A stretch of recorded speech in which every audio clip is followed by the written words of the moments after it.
This is real. The return to glory. Did we just see what we think we just saw? If that doesn't give you chills, you're never going to get it. As good as it gets. It's a Halloween hangover in Hartford. Interim UAB boss Alex Mortensen delivered a Blazers treat in a record win against nationally ranked Memphis in his devilish debut. What tricks will top-ranked wideout Skylar Bell and the UConn Huskies have up their sleeves? Don't be scared. UConn, UAB, it's next. College football on CBS Sports Network, built by the Home Depot. It's a crisp fall day here in Hartford, Connecticut. We're at Pratt & Whitney Stadium. The UAB Blazers are in town to take on the UConn Huskies. Hello again, everyone. Alongside my partner, SpongeBob SquarePants, a.k.a. Taylor McCarg. I'm Count Dracula, a.k.a. Fran Charles. We can make Halloween a whole weekend, can't we? Well, look, you got one team that's on their interim head coach, another team with 3 overtime road losses. I think you get an extra 24 hours of spooky season. All right, well, let's talk about the matchup on the field for UConn. We're going to see one of the best quarterback-wide receiver relationships in college football. But Joe Fignano and Skylar Bell have been unbelievable this season. Joe Fignano, last 3 games, over 340 yards passing and 3 touchdowns. And his top target on the outside, Skylar Bell, a guy that he tries to feature on a down-to-down basis. They move Skylar Bell around all over the field. 66 receptions, top 10 in college football this season. Does a fantastic job. Meanwhile, UAB gets its starting quarterback back, Jalen Kitna. It was out a week ago against Memphis in that big win over ranked Memphis, but you go back before that, he was on pace to set the single-season passing record for the Blazers. Didn't play again a week ago. Ryder Burton was the quarterback that led UAB to that win over Memphis, and we, after talking with this staff and Alex Mortensen, expect to potentially see not only Ryder Burton, but also Nate Rogers as well in a Wildcat package. All right, Haley's still down to trick-or-treat on Halloween. What do you got, Haley? Well, listen, guys, it was all treats, no trick for interim head coach Alex Mortensen in that big win over Memphis a couple weeks ago. But, you know, he had some help getting prepared for it. Before the game, he picked up the phone and he called his old boss and mentor, Nick Saban. He said he learned so much in his 9 years in Tuscaloosa, but the 2 that helped him pick up the upset win were time management and the ability to tap in to the psychology of a competitor. This team has been through so much adversity over the last couple of weeks, losing their head coach. But Mortensen told us in our meetings they believed they could beat Memphis 2 weeks ago. They believe they can beat UConn today, guys. All right, so Alex Mortensen looking to make it back-to-back wins and back-to-back games. Meanwhile, Jim Moore in his 4th season here at UConn, 23-23, trying to make it back-to-back bowl seasons here for the Huskies. All right, so we told you it's 53 degrees, crisp fall day. Watch the wind today, up to 20 miles an hour out of the northwest north. You got gusts of up to 30 miles per hour. So kicking into the north end of the stadium, the field goal, the kickers are going to have their work cut out for us. Meanwhile, going down to the south end, we could see a guy knock down a 60-yarder or so. UAB won the coin toss. They deferred, so UConn will receive. And it's Owen Simpson kicking off. And here come the Huskies. Now past the 20 for a 19-yard return. And so we'll get to see UConn on offense. And I'll tell you what, you're in for a treat. As Taylor mentioned, Joe Fignano, this kid has had a fantastic year. A veteran player. He's 24 years old, 7th-year senior, started his career at Maine and has been the signal caller for the Huskies the past couple seasons, closing in on 10,000 career yards. Needs 260 here today. I think, again, 0 interceptions. That, to me, is what stands out most. Of all the wonderful things he does at the quarterback spot, his decision-making and taking care of the football is really special. Cam Edwards is in the backfield. He's the bell cow. You got the diamond formation right off the top.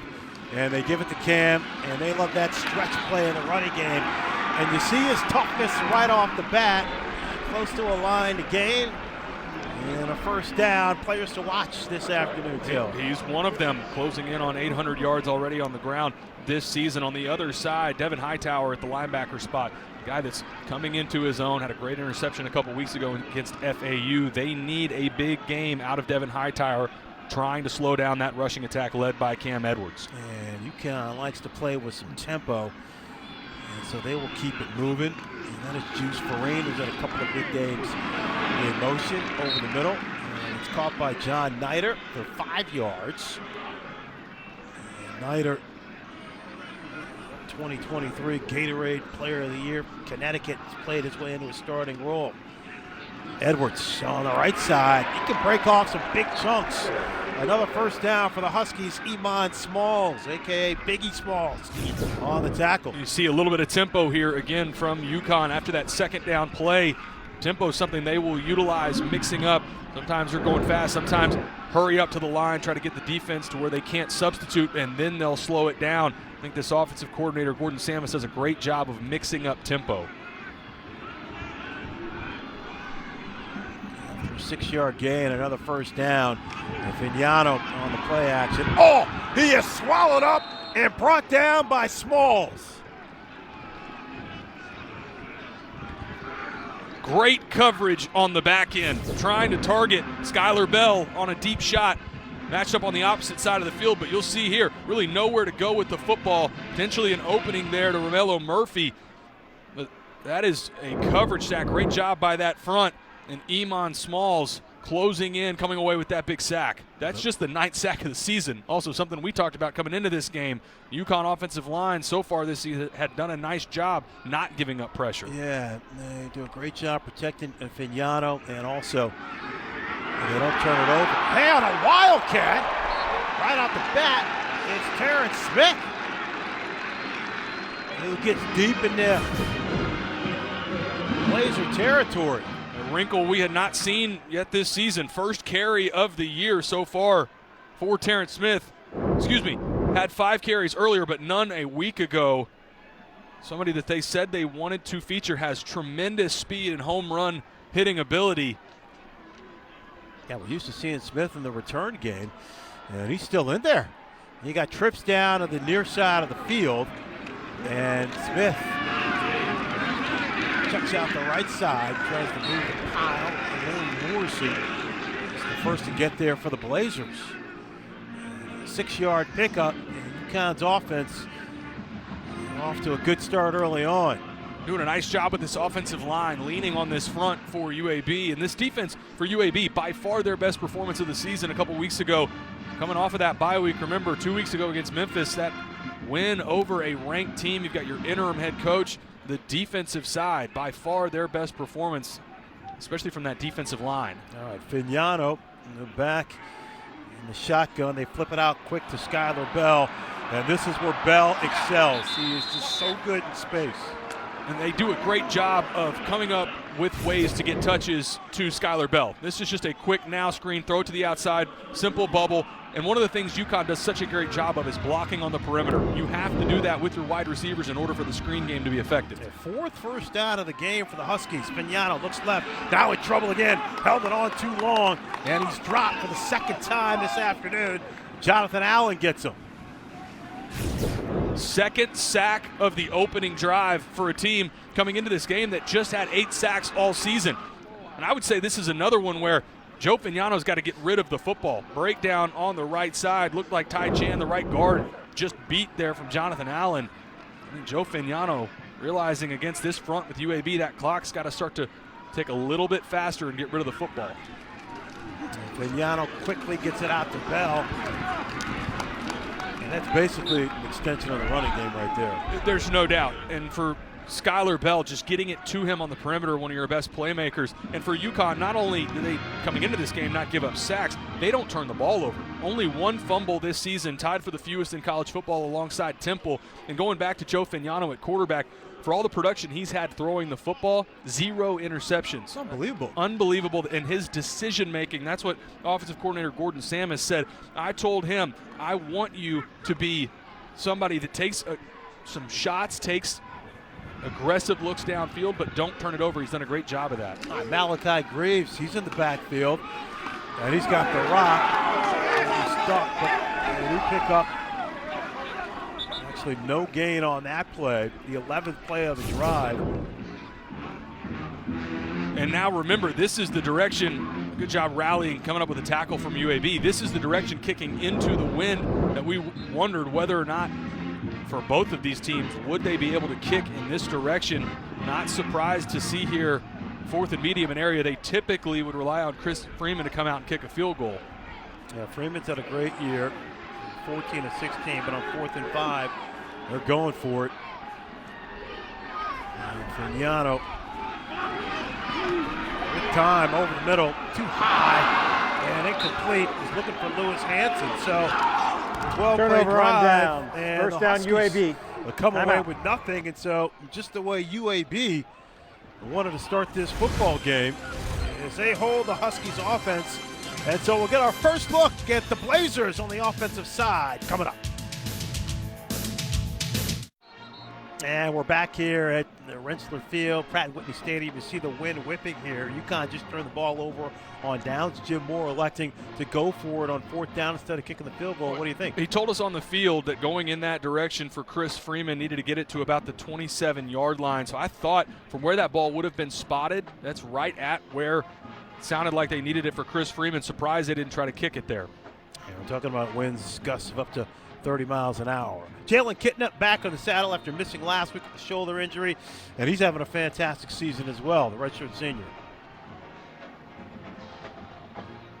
And Javon Jackson in the backfield, and so UAB, it's been a tumultuous year.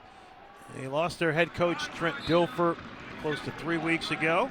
Alex Mortensen has taken over, and a look now at the key matchups for the Blazers offense. I think it's going to be all about UConn trying to slow down the rushing attack for UAB. Byron Parham on the backside at the linebacker spot, 9.5 sacks, tied for 3rd in all of college football. And then Solomon Beebe does a fantastic job, home run hitting ability. Kitna, had him wide open, but he couldn't squeeze it. It was Caleb Brown, threw it a little behind him. That could have been a big gain. This was the route that this defensive staff told us they were worried about. This glance post, it's really just an inside skinny slant, and this is one Jalen Kitna's got to put on his receiver. Opportunity for a big play there, and you can tell Kitna immediately saying, I need that one back. Should have been a big play. It was almost an interception for the Blazers. Big 3rd down, 7 to go here at the 24. For the Blazers offense, Alex Mortensen said one of the good things he could do to help his defense is keep that UConn offense on the bench. Kitna sidesteps, delivers, it's caught, and a nice move. There's a flag down as well. Brandon Hawkins with the grab. And we'll get our first call today from referee Steven Anderson. Really creative blitz from UConn there. It was thrown on the left side of the offensive line. Also looked like maybe some late contact on Jalen Kitna. We'll see which way this goes. And There is no foul for an illegal low block. Result of the play is the catch. First down. And a great job here by Jalen Kitna, standing in the pocket. Knows he's going to take a shot. He's falling away as he delivers the ball on the outside to Hawkins. Big time 3rd down conversion on really the first pressure look of the game from UConn's defense. a great job by Hawkins to make a move. When he caught that football, he was short of the line to gain. And now in the pistol, it's Solomon Beebe. Their triple threat in the backfield. He scoots up next to Kitna and takes the handoff. Beebe, he's an all-purpose monster. Going back to that 3rd down conversion, that's something that this UAB staff told us was critical a week ago against Memphis in that win. Typically, coming into that season, not a nice job on 3rd down conversions. They were 9 of 13 against Memphis. Being able to stay on the field, I think that's an emphasis again here today for the Blazers, and a good example of it on that first 3rd down conversion. 3 yards for Beebe. Make it, or chuck that 2 yards, make it 2nd and 8. And it's Jackson in the pistol. He's going to try to bounce it to the outside, finds a little room. Javon Jackson, he gets across the 50, out at the 49. Check that, that's Solomon Beebe. 17 yards on the carry. Does such a good job. Vision, selling it to the outside, one move back to the inside. Good downfield blocking from this receiving core. This is a guy that had an 80-yard touchdown against Memphis.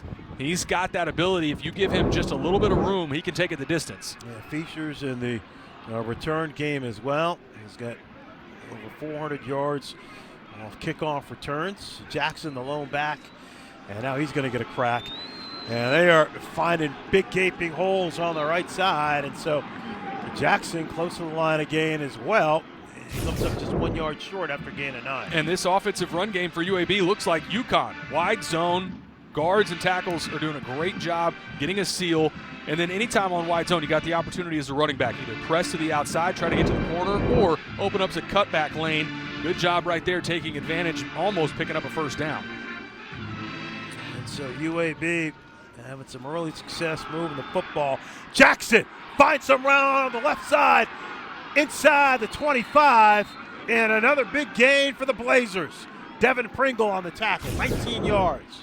Credit again to this offensive line. Look at that. There is 0 blue helmets getting penetration up the field. Blocked up extremely well. Good vision from Javon Jackson, recognizing has a crease to the outside. That's speed to the perimeter. Work hash numbers sideline. And another big chunk play running the football for the Blazers on this opening drive. Isaiah Jacobs getting an opportunity in the backfield.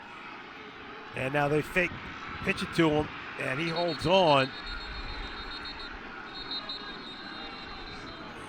So look here at our keys to the game.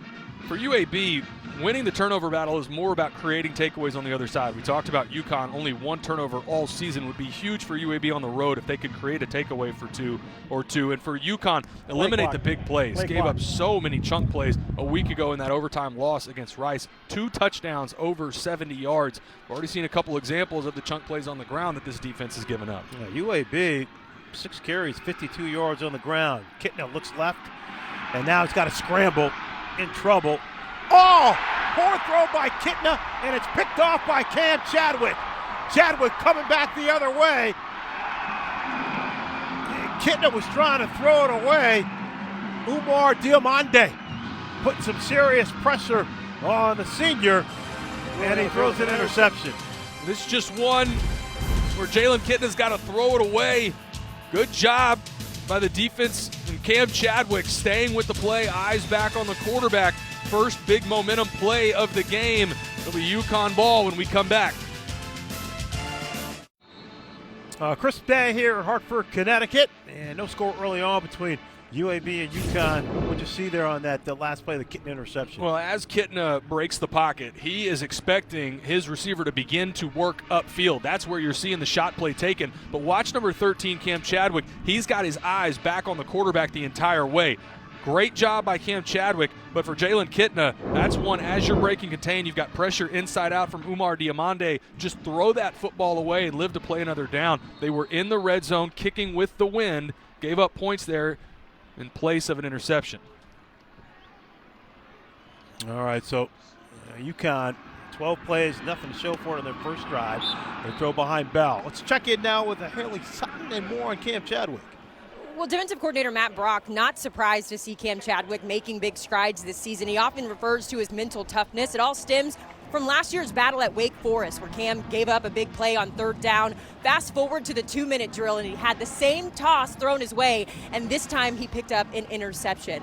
He's got 2 so far, 3 I should say now this year, and 2 pass deflections, so obviously big impact guy in that secondary. Yeah, it said it was a real cerebral player as well. And it's to Fignano giving it to Edwards. And you can see, man, Edwards, when he plants and moves, he gets downhill quickly. This wide zone doing a great job. This play, really more of the inside zone, but able to bounce it to the outside. Wide zone is the staple for this offense. You're seeing both elements right now. And for an offense, this is the 9th best offense in the country throwing the football. But right now, most of the production for UConn coming on the ground. And Edwards, he can pop long ones as well. He's had 4 touchdowns of longer than 30 yards. Fignano on 2nd and short, just going to plow ahead and pick up the first down. And so both these offenses doing a nice job moving the football early on here. When we talked with defensive coordinator Steve Russ, spent some time with the Denver Broncos. He compared this offense to those old Broncos rushing attacks with Terrell Davis with this wide zone, and an example of it right here. Yeah, TD, who I used to work with, would be proud of what he's seeing out of the UConn running game. Also, Steve Russ talking about Alex Gibbs as well. He also spent a little time in Washington But Steve Russ, Trent Dilfer, who recently was relieved of his duties, he brought Steve Russ on as the first-year defensive coordinator. Russ got a wealth of experience, 24 years. And Gordon Samus on the other side, leading one of the top offenses in all of college football. Total yards a game, top 20. That passing attack, like we talked about, over 300 a game, which is good for top 10. They've done a great job against all of their opponents, especially through the air. Over the middle, Bell wide open on 2nd and 5 across the 50. A.J. Brown wraps him up, but not before another first down for Mr. Bell. They're going to get defensive offsides, so this penalty will be picked up. Anytime Skylar Bell can find that much green grass and a soft spot in zone coverage, his quarterback, Joe Fignano, result of the play is a first down. Able to diagnose as you hear defensive offsides from our head referee, Steve Anderson.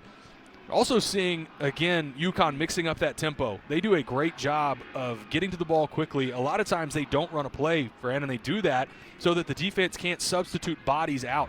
It's not just to get to the line and show what they've got. They're trying to put the defense in a conflict where if they like the personnel that they see on the other side, we're not going to let you substitute somebody out. Malichi Greaves is in the backfield. Meanwhile, Bell, he's got a 100-yard receiving game so far this year. Had a big game last week against Rice, 158 yards, 80-yard touchdown on the first play. And Fignano pumps to Greaves and then goes right back to him. And so Greaves getting some run in the backfield. Looking to some on the tackle. Joe Fignano, a guy that's been around college football a long time, 7th-year senior, 24 years old. I think, again, the thing that he does the best job of to me is his decision-making. 0 interceptions on the season coming into this game. And this is not – sometimes you see that stat with not a lot of turnovers and it's a team that doesn't put the ball up in the air much. That's not the case here. I mean, this is a team that wants to throw the football. They throw the football downfield, especially to Skylar Bell. Legal substitution. 12 players in the huddle, offense. It's a 5-yard penalty, 2nd down. That's one that'll drive you crazy if you're Gordon Samus, the offensive coordinator, breaking the huddle with 12 men. You got a good drive going to midfield. Going back to Fignano, that's exactly what his offensive coordinator described. He said, I want him to be aggressive, not reckless. And I think that's exactly how Joe Fignano plays. Takes shots when they're there, and when it's not, does a great job either finding his check down or getting rid of the football. Well, Jim Mora, who spent a number of years in the NFL under coaches like Bill Walsh, Mike Holmgren, and he said the quality that they always told him, this is Terrence Smith on that Wildcat, gets swallowed up. And he said the qualities that Walsh, Holmgren, and all those great coaches, that what he learned from them in terms of quarterbacks, first and foremost, are great decision-making. Decision-making and accuracy, and I would throw in toughness there as well. 3 qualities you want out of any quarterback, but the ones that play at the highest level have those 3 characteristics, and I would say Joe Fignano has shown that in spades so far this season. A transfer from Maine, spent 3 years there, and now in his 3rd season here at UConn. Fignano looks over to the sidelines.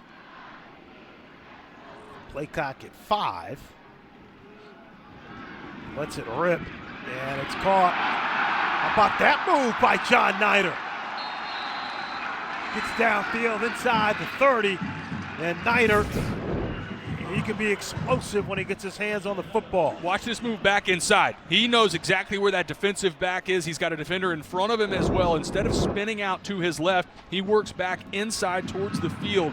Great move, and the yards after catch to pick up a first down. 23 yards, the pump by Fignano, looking deep. Bell, wide open, and he sidesteps his way in the end zone for a touchdown. 26 yards on the hookup from Fignano to Bell. Great play design and good execution. Skylar Bell, they're selling the bubble screen to the outside. They're going to sell this here. He's going to stalk block and release. You get eye violations from the defensive backs into the backfield. Now you've turned loose one of the best receivers in college football. Skylar Bell is wide open. Joe Fignano puts it on him in the first touchdown of the game for the UConn Huskies. Yeah, Chris Freeman on for the extra point to make it a 7-0 UConn lead.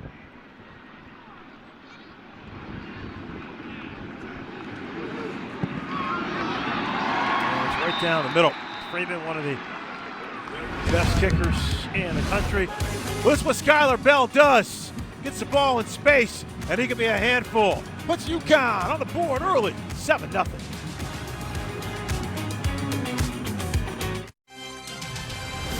College football on CBS Sports Network is sponsored by The Home Depot. How doers get more done.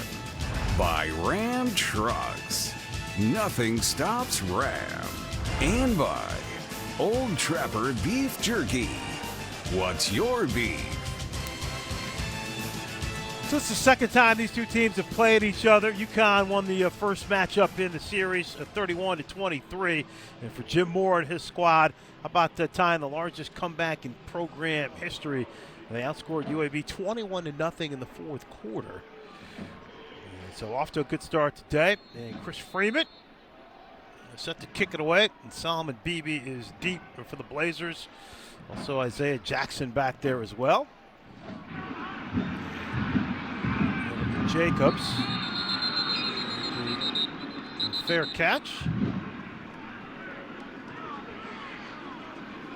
And so UAB, they have yet to pick up a victory on the road this season, and it's been a minute, Taylor.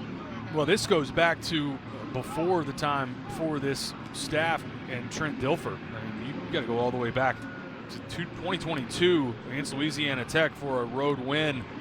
Having a red zone interception from your starting quarterback, Jalen Kitna, that is not the way you want things to go. And remember, from the quarterback perspective, Ryder Burton, they told us we potentially could see him here today. Obviously, Jalen Kitna is still back out right now, but something to keep an eye on.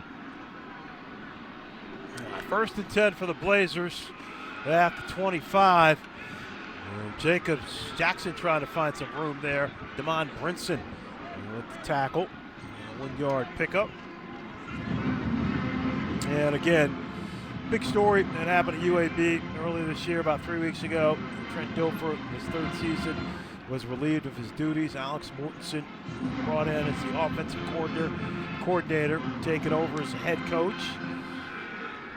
And a quick screen to the left side. Good swarming defense by the Huskies. Iverson hooks on the reception. But Mortensen, Taylor, getting his first opportunity, but did spend 9 years at Alabama with Nick Saban. So you're talking about learning and seeing college football at the highest level. Yeah, and the win against Memphis, I mean, unbelievable job by not only the coaching staff, but the players on the field to get themselves up for that game against a ranked team. Yeah, your interim coach, your head coach just got let go. That was a massive win for this program. Previous play is under further review for a potential targeting. There was, sorry, Fran, there was late contact. Safety coming in from the back end. Receiver started to go down, thought maybe there was on that contact towards the end. It's not the first contact. It's not this one. It's from right there. Number 7, Malachi McLean. I think they're going to be looking at whether or not did he lower his helmet. Every time you see he's striking with the crown of his helmet. There's no helmet-to-helmet contact. That's close. Also what's going to come into play is if they determine that he left his feet to kind of launch his way in the hook. So that one. Yeah, again, it's not, there's no helmet-to-helmet contact there, right? So then this is not a defenseless player. It's a ball carrier. They are looking at whether, to your point, is he launching and striking with the crown of his helmet. To me, this is 50-50. Obviously, wasn't that long ago, this wouldn't have been stopped at all. That would have been a clean tackle, a football play. We'd be on our way. But in this day and age in college football, trying to take out those hits that involve the crown of the helmet, to me, this is right on the edge. You can see him lower his head, make contact towards that top of the head with the chest of the ball carrier. Well, and this is a defense that has given up big yardage and a lot of points. And so as we talked to defensive coordinator Matt Brock, he got a little salty. We started talking about tackling. And just basically he said, look, effort and tackling is what we concentrate on. Let's quickly, though, go over the keys here for targeting. Yeah, it's that second point as we get the call After here. further review, There is no targeting on the play. Third down. And I like that decision because, again, if it's gray area, if it's 50-50, with the penalty that comes with it, right, where a player, not only you get the penalty yardage, but that player's removed from the game, I would err on the side of letting guys stay in the game. I didn't think there was malicious intent there. Glad to see that one was picked up. All right, so the clock is going to run out here at the first quarter. Right at the end of the first. UConn up 7-0 early here as we head to the second quarter. College football on CBS Sports Network. Built by the Home Depot. UConn up 7-0 as we get set to start the second quarter. Let's check in with Haley. Yeah, guys, had a chance to catch up with Jim Mora at the end of that first quarter. Really pleased with his team's ability to respond, especially after going for it on fourth down and not being able to get the conversion on that opening drive. I asked him about Cam Chadwick, how excited he was to see him get that big pick. He said, I kind of wish he would have taken it back for 7, but either way, a really bright spot for a defense that's kind of struggled over the last couple of weeks, guys. Yeah, good stuff from Haley. As a defense has had issues. And again, we talked to Matt Brock, and he was talking about the intensity from a tackling perspective. Not something you can clean up in a week, but that's something that they emphasize all year long, every day, all day. Kitna back, scrambles, he's flushed out to his right. Oh, almost a great grab by Caleb Brown. Anytime you play man coverage, which is what this is on a third down, if the quarterback breaks contain, you better stick with your guy. And I thought UConn did a great job of it. Watch all of these defenders. You can see where Kitna breaks contain. Nice job also by Damon Brinson getting his eyes back on the quarterback. No panic there from the secondary. And good response from this defensive unit. After that first drive, they've really settled in. First punt of the day, Patrick Foley lets it fly, and it's Jackson Harper. Oh, muffs the punt. Ball's loose, and Harper ended up getting it back. Always makes your heart sputter a little bit, but Jackson Harper was able to hold on to it. More Hartford coming up. Time now for Working on a Win, sponsored by the Home Depot. We mentioned the huge victory over Memphis. How about Tariq Watson? This was back-to-back huge effort plays from Tariq Watson. Looks like it's going to be a touchdown for Memphis that would have tied this game. This is with 31 seconds left. Another opportunity where you thought Memphis ball carrier was going to go into the end zone for a tying touchdown. Tariq Watson able to force the ball carrier out at the 1. Memphis, all of those opportunities inside the 5-yard line, they did not score. That was a massive final possession for the Blazers in that overtime win, or excuse me, the upset win over Memphis. A split backfield here for the Huskies. And Edwards picks up 3 yards there. All right, Skylar Bell doing Skylar Bell things. Well, they find ways to get, number one, the ball early and often. Gordon Samus, his offensive coordinator, has a whole section on the call sheet for how to get Bell the ball. I think great play design on the touchdown throw, selling that screen. They do such a nice job in the screen game. What are your wrinkles off of it? And it's amazing. Even when the defense knows Skylar Bell is going to get his touches, he has been effective week in and week out. Yeah, 6th straight game with the TD. He's got 6 catches for 42 yards. Vignano looking for more. Looking for the back shoulder there. We got a flag on the play. And so likely to be pass interference on Perry Fisher. And Nello Murphy went up. Looks like Vignano took a shot. Pass interference. Defense, number 11. 15-yard penalty, automatic, first down. They get Perry Fisher on the corner spot, nickel spot on pass interference. I think a lot of the contact was before what we saw right there, but you're exactly right. This would be a great look at it. Man, I don't know that there was anything in the call there for Perry Fisher. I'm not sure there's pass interference, but that's the 3rd big shot that Joe Vignano has taken. You're a Blazer fan, not thrilled with that call, but early in this game, that front for UAB, they've been able to get home. 2 sacks already and another pressure right there on Vignano. Yeah, Ezra Odinger with the pressure. It looked like maybe Fisher just didn't get his head turned around there. Victor Rosa finds some room on the left side.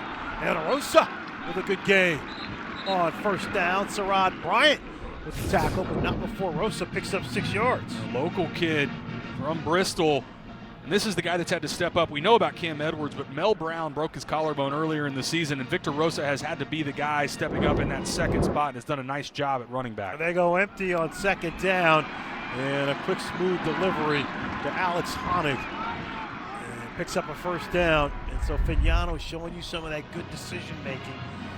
11-plus yards on the play, and they're moving quick. Rosa in the backfield. He's going to get another opportunity down the right side. Inside the 30. See big 86 on the last play. Honig, part of that Bruce Feldman freak list. Yeah, this guy's got a 36-inch vertical. He's from Bavaria, Germany. Done a really nice job out of that tight end room, as has Juice Vereen, a guy that's come on as of late. 3 touchdowns in the last 2 games for what really is a pretty deep tight end room for the UConn Huskies. Now already 10 first downs for Jim Moore's club. First attempt, 32. Oh, Spell open again off his fingertips. Wow, beautiful pass from Fignano, and Bell just couldn't squeeze it. Stutter and go. This is a great route. Skylar Bell just has to come down with this. You don't see it very often. He knows he's going to get hit from the safety coming over, and I think that's, you saw his eyes look down, find Sherrod Bryant, the safety. Watch the reaction from his quarterback, Joe Fignano. He can't believe it. Is there a guy on this team that you'd expect that out of less than Skylar Bell? A drop there, what would have been a touchdown. A big third down for the Blazers defense here, 3rd and 7. UConn at the 29 over the middle, and in rhythm, in motion. And that's another first down. Ray Mellon Murphy with the grab. You know, that's something else that stands out to me about UConn on the offensive side. You have a play there that should have been a touchdown to Skylar Bell, a drop, and UConn doesn't hang their head. They're right back on the ball. They deliver a strike over the middle to Romello Murphy, and another first down. 14 yards on the play. This time Edwards bottled up. 11 first downs as the Huskies offense that continues to roll. Eddie Tusum, the senior from Brenham, Texas, on the tackle. These have been long drives early in this game for UConn. First possession of the game that didn't end in points. 12 plays on that drive. This has been another one. See some hands on the hips for these UAB defenders. They've been on the field a lot for the first part of this game as we're coming up on the 9th play of the drive here. And so 1st and 10, or 2nd and 10 at the 11. Over the middle. Oh, great grab. Did he get across? Stopped at the 1. That's John Nider. 15 yards, and now UConn wants to go quickly here, see if they can punch this in and take a double-digit lead. It is Edwards, and he comes up short. That throw on the last play to John Nider is, I mean, that is as good as it gets in quarterback play. Officials timeout. Injured player on the offense. Saying an injured player on the offense, that was Kyle Juergens, the left guard, but he already jogged off. So you see a couple bodies, different formation group check in, but on that catch to John Nider, that was a great job from Joe Fignano. Started to his right, he got all the way to his 3rd read, which was Nider on the backside dig. That's a 7th-year senior working through his progressions. Great throw and catch on that first down play. All right, big play coming up here. It's the 11th play of the drive, and they go power in the backfield. And it's smooth sailing for Cam Edwards, who hops his way into the end zone. And UConn's offense has it rolling right now. A 2-touchdown lead. Great job by the left side of the offensive line. Watch this hole open up. Cam Edwards untouched, able to cap off that drive, set up by the big first down between Joe Fignano and John Nider. And right now, this offense for UConn getting whatever they want on the offensive side of the ball. And Chris Freeman on for the extra point. 11 plays, 67 yards in 3 minutes and 57 seconds on the scoring drive. And Freeman looks to tack on the extra point. And it's perfect. And so UConn offense in effect today. 2 touchdowns, 1 on the ground and 1 through the air. Cam Edwards makes it a 2-touchdown lead in Hartford. Back here at Rentschler Field, the Huskies up 14-0 over UAB, thanks in part to that touchdown from Cam Edwards. You know, he is such a fun guy to get to know. He told us this week that he loves getting into the end zone. He used to play defense, but likes celebrating touchdowns like we just saw. He says he plays and gets a lot of his strength from his grandmother, Linda Pollard, who he honors on his wrist every game with the inscription LLN, Long Live Nana. Linda passed away in 2020 from cancer, but grew up and raised Cam through his life. It is such a motivating factor for him. He puts everything on the line, just like we saw in that last drive, guys. A really fun player to get to know. Yeah, Ellie said his grandmother lived about 30 seconds away. She was his best friend and spent a ton of time with her. And so Edwards gets into the end zone. And it's a 14-0 lead. Beebe just going to let that one sail in the end zone. Maybe a good look here at the wind and not being a factor at that end. Hey, catch this UConn squad back in action at home as they host Duke next Saturday at 3:30 Eastern right here on CBS Sports Network. And I know you love great quarterback play. How about Darian Mensah tearing it up for the Blue Devils? He's been unbelievable. That was such a big get in the portal over from Tulane, and has been exactly what they wanted out of their quarterback, Darian Mensah. That'll be a big-time showdown. Looks like we've got a quarterback change. Ryder Burton, who led this team for UAB to that win over Memphis in their last appearance. And so Burton over the middle. Oh, it's picked off. Chadwick gets his second pick of the game. So the first pass by the redshirt sophomore from Utah is picked off by Chadwick. Connecticut. And Fran, I think there's a miscommunication with his receiver, Brandon Hawkins. Hawkins stops his route. Ryder Burton is throwing this like it's a slant, and I'm not sure. You see Brandon Hawkins turn back towards the quarterback sort of to show his numbers, almost like he's setting that route down, and Ryder Burton is throwing this like it's going to be a slant on the move. Clearly a miscommunication there between quarterback and receiver. And Chadwick came into the game with just one interception and has 2 for the game. Burton, by the way, was spectacular against Memphis. 20 of 27, 251 yards and 3 touchdowns, next to 1 interception. But UConn's offense now with great field possession at the 37 of the Blazers. Edwards stops and then picks up a couple. Morrison and Smalls on the stop. There's a flag on the play. This came in late. And UAB is pointing like this will go against UConn. Maybe a little extracurriculars after the play. There's Steven Anderson. He's talking it over with the umpire. After the play was over, personal foul, unnecessary roughness, offense, number 73. 15-yard penalty. The down counts. It's second down. They get Wes Ho, 6'4", 275-pound senior in the middle. This was a guy this offensive staff described as their nastiest up front. A little example of it right there. Playing through the whistle maybe a little bit too long. That is a costly penalty for UConn. You get the turnover, you get good field position. They have the wind at their back here. Now way behind the sticks, and because it happened after the play, the down counts, and now it's second and long instead of first. Yeah, second and a mile here for the Huskies. Right at the 50.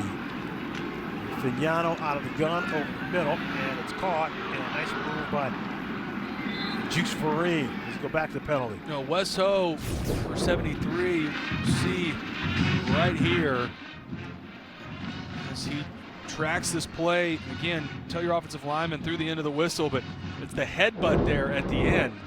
It's not even an effort play there. That's just don't headbutt the guy after the play's been over. That one's pretty simple. He's their dog in the center of the line. He said Wes likes to get down and dirty. It's tenacious on the offensive line, makes a mistake there. And so it's a big third down here after a 9-yard gain, 3rd and 14. Vignano with time again. Hits Juice Farine on back-to-back plays. And so now wind, not a factor, actually helping. They got 9 more yards here. And so Chris Freeman, who's had a great year, 14 of 16 on the year. It'll be Zach Christinet is a long snapper, and Connor Stutz, the punter, he'll hold here. But this is for 50 yards on the nose. And in this direction in pregame warmups, both kickers were hitting from 60 plus. Tons of wind at the back here for Chris Freeman. The snap is down. How about Freeman? Right through the uprights. And so UConn extends its lead, getting points off a turnover. Started with Cam Chadwick, his second interception of the game. UConn able to capitalize. Come away with a field goal from Chris Freeman. It's been all Huskies here early. College football on CBS Sports Network is sponsored by Homes.com, the place to find a place. By Lowe's. Score with the Lowe's app. Download now. And by Reese's Peanut Butter Cups. Absolutely love Halloween, and both athletic staffs at UConn and UAB hosted Halloween festivities for the kids on staff, and you see some fans getting in the spirit today. You guys can't see Taylor, but he refuses to take off that SpongeBob costume. Why would I take this thing off? All right. Kickoff goes down to the end zone. Let's check back down with Haley and Jim Moore. Seems like in his house every day's Halloween, huh? Yeah, there's some allegations that he lives in a haunted house. Moore has said that they've heard some creaks and shrieks over the years that were kind of hard to explain. So a few years ago, they brought in a team of ghost hunters who discovered some pretty convincing evidence. At one point, Jim even questioned whether or not they were using real equipment. Now, they haven't had any ghostly encounters lately, but the rumored haunted house still sends chills up the spines of visitors when they stay, including Jackson Mitchell, who lived with the Moras. He locked himself in his room upstairs. He didn't want anything to do with those spirits in the Mora household, guys. Jim told us too. He said, he's never been a guy who sleeps with the door locked, but he does now. He still does. Burton's still in the game, comes back after throwing the interception, and it's the BB on the carry. And Cam Chadwick, have a day, young man, on the stop. Ryder Burton, going back to that win against Memphis, did such a nice job finding open receivers in zone coverage. He didn't get rattled the entire game. That first possession, or first throw for Ryder Burton in the game, miscommunication there with his receiver. See if they're able to find a little bit of momentum. Again, this was a guy who played extremely well against Memphis. And they go empty here on second down. Burton steps up, and he uses his legs and slides, kinda. But looks like, interesting to see if he picks up the first down. It's where that slide starts, and they move the chains. This is an element that I think Burton adds, decisive in taking off. You're exactly right. I think he wanted to slide. Turf Monster got him a little bit. Now we're seeing him sub out of the game, and it looks like Nate Rogers, the Wildcat quarterback, checking into the game. And again, Alex Mortensen, who's also still calls the plays. It's Nate Rogers there. He told us, look, you're going to see all three guys. Rogers is a running back, and so here he is on the Wildcat, and that's his first pass attempt of the season. He's run it every time he's been back there, but he finds Isaiah Jacobs. But so this isn't, hey, we're not happy with what we're seeing from Jalen. Let's put in Ryder, or let's go to Nate. This is what Alex Mortensen told us they were going to do. They said they would, and I think the struggles early from Kitna, and especially with the way that Ryder Burton played a week ago, it doesn't surprise me that they're trying to create a little bit of a spark, and also seeing Nate Rogers come in the game and add that element of throwing the football. That's something Mortensen told us he was more than capable. He is an actual quarterback. It's not just a Wildcat package, and he saw an example of it there. Just under 7 minutes left in the half, and Burton looking for the time. He got a flag down. Burton trying to find some space, but he goes down. Ball comes out. Looks like the ground, they're saying, caused that fumble, so Burton was down. How about Antonio Harris? It trips him up for the sack. Holding. Offense, number 77. That penalty is declined. Result of the play, third down. Now, that entire sequence for UAB, I'm afraid, is going to end up on the lowlights at Officials the end of the timeout season. for an injured player on the defense. And this is one, Ryder Burton. There's pressure in the interior. Good job off of the edge getting home. Looked like Donovan Branch applying pressure early. But this is one, Ryder Burton, get rid of the football. Looks like they've got Stephon Wright for UConn still down, but right here, this is one just get rid of the ball. Fortunate that there's not a turnover there. All right, so Stephon Wright he's able to make his way off the field, and note on Burton. So he is a redshirt sophomore, transferred from West Virginia, spent a year there, and then spent a year at BYU. He really vibed with Alex Mortensen, and he knew he was going to come in here and back up Jalen Kitna, but he does want his opportunity at some point. And you had mentioned it, Taylor. Mortensen told us, we saw what a tremendous job this young man did 2 weeks ago. He said he prepares like the starter. That's not just a coach kind of cliche. He literally prepares like he is going to start every game. So while, yes, he was impressed with what he saw 2 weeks ago in the win against Memphis, he wasn't surprised. All right, big 3rd and 26, 16-yard line. Ball gets away on the snap, and now Burton is dropped again. So back-to-back sacks, and this time Huskies come away. Donovan Branch. Ball is a little bit high, but this is one obviously Ryder Burton has to get a grasp on this ball. They're going to roll out to the right. I think he was too worried about getting into his sprint out and not securing the football. What a disaster sequence for UAB. Opportunity close to midfield now, punting out of the shadow of the goalposts. Jackson Harper's deep, so back-to-back sacks, 16 yards and then 14. Foley gets off a good punt, and Harper at his own 49. He's got room down the left side. Harper cuts it back up the middle, inside the 20, and across the 15. And so Jackson Harper with an outstanding return, and the Huskies in business again. 46-yard punt and a 37-yard return by Harper. Great job blocked up by that punt return unit for UConn. Good job on the left side. There's no holdings or blocking the backs. Feels like almost every time you see a big punt return, you're looking for whether or not there was a penalty. A great job. He's getting maybe a little more love than he probably wants after a return like that. But another big play for UConn. Yeah, Kamoe Latu giving Harper some dap there. And so UConn in business again. And Terrence Smith. They've been using Terrence Smith. There's a new wrinkle here for UConn. They said, we'll see Nate Rogers as Wildcat. We'll use one of our own. And so Smith, the wide receiver and the returner, but getting some run out of the Wildcat. He picks up 3 there on first down. And it's interesting when they bring in Terrence Smith for the Wildcat package, they leave in Joe Fignano as well.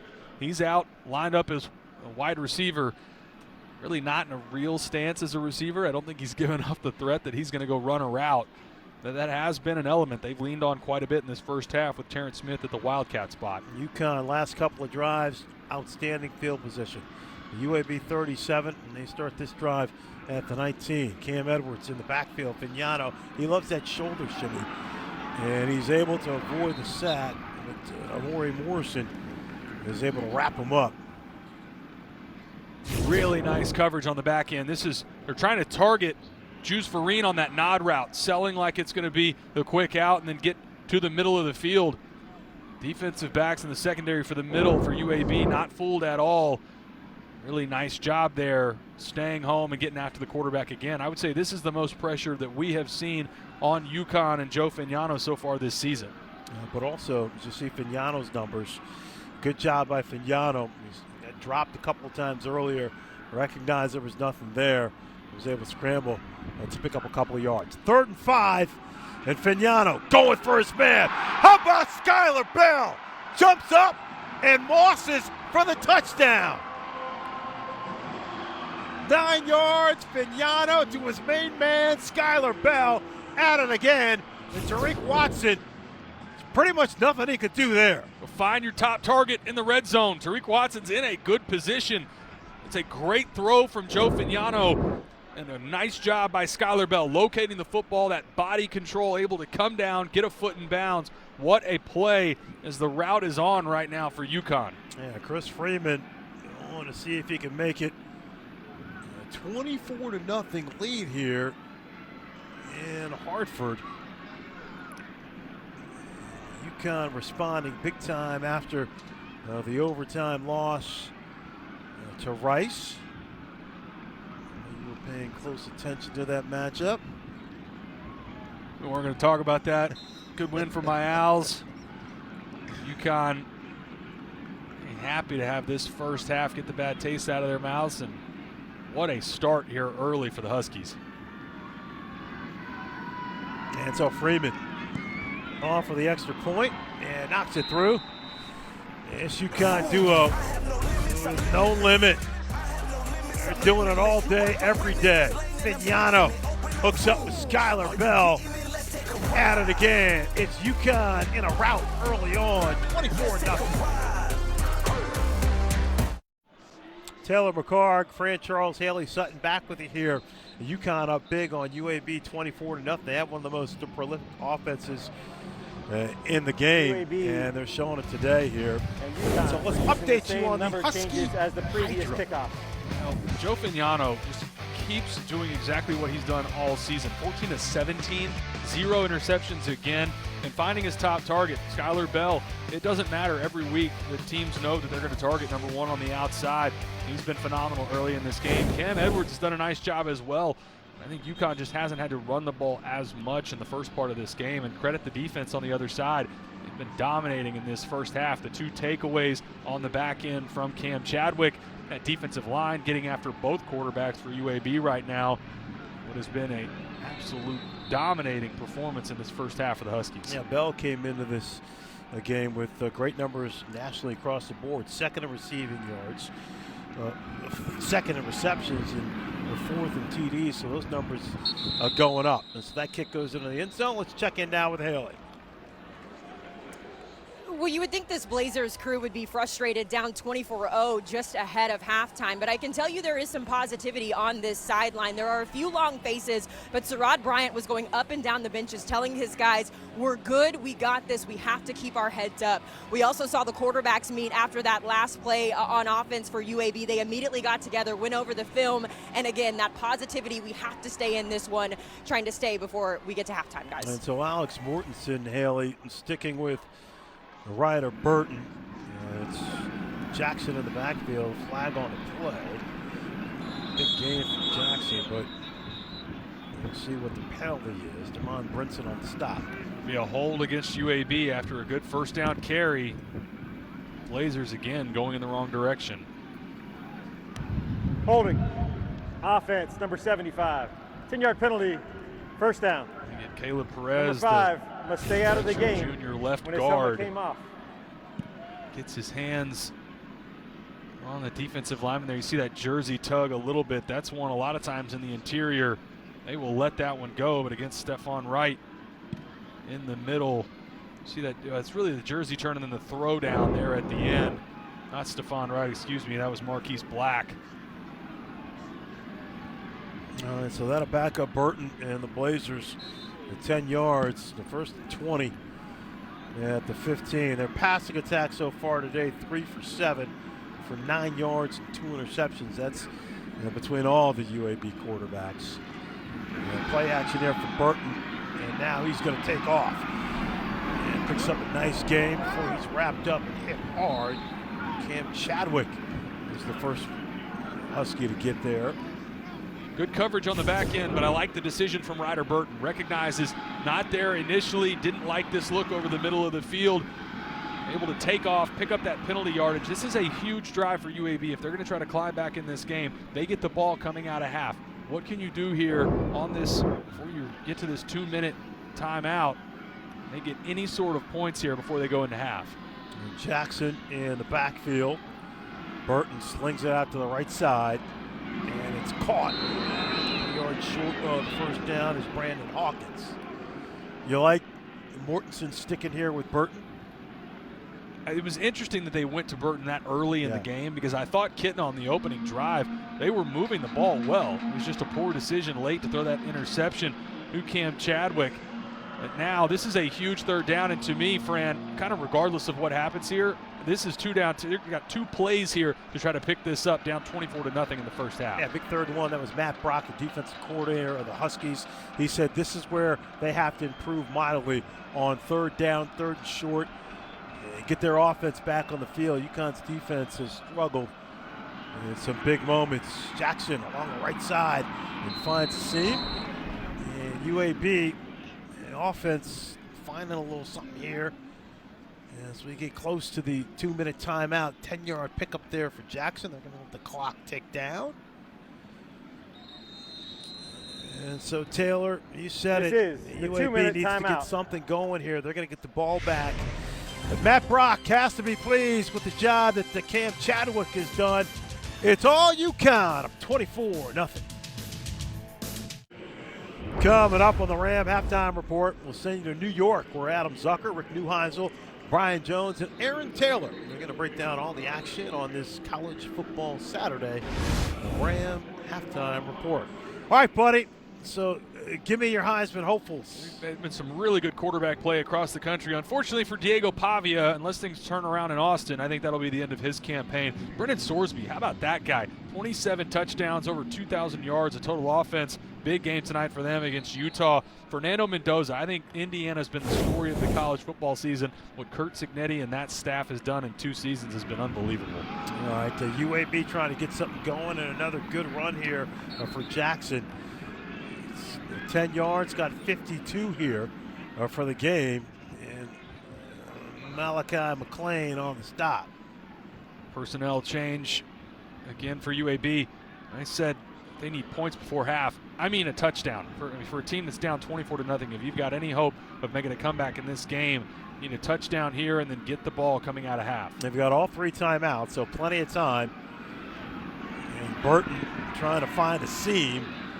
And it does. Let's see if they burn a timeout here. Vincent Carroll Jackson, the transfer from Nebraska. Stop. A lot of time being burned here. And UConn, they could use a timeout as well to see if they can get the ball back, but Jim Moore content to let the clock run.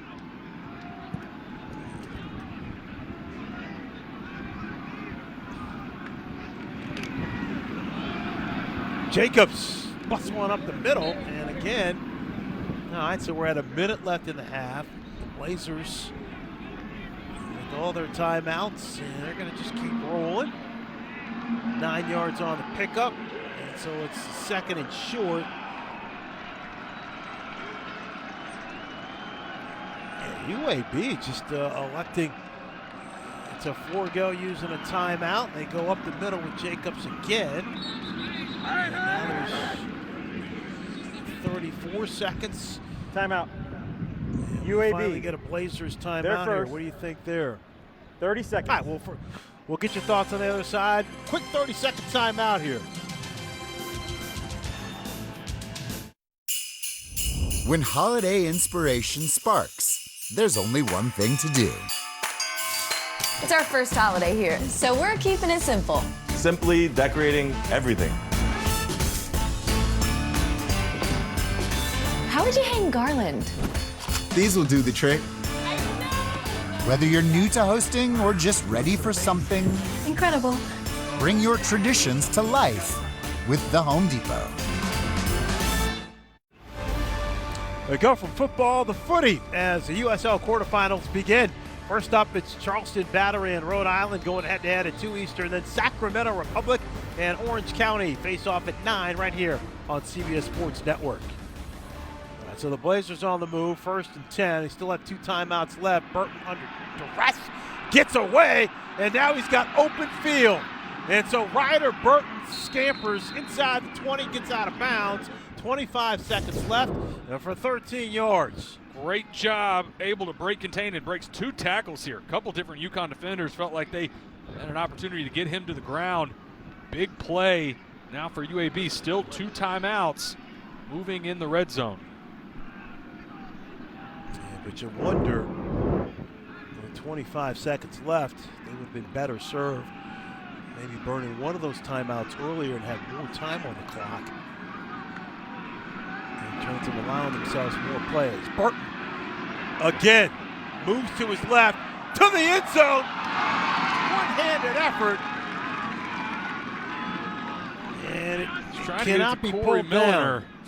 He's trying to throw it high for Corey Milliner in the middle of the field. Puts that hand up, an opportunity on the jump ball. Thought maybe Milliner could get two hands on that.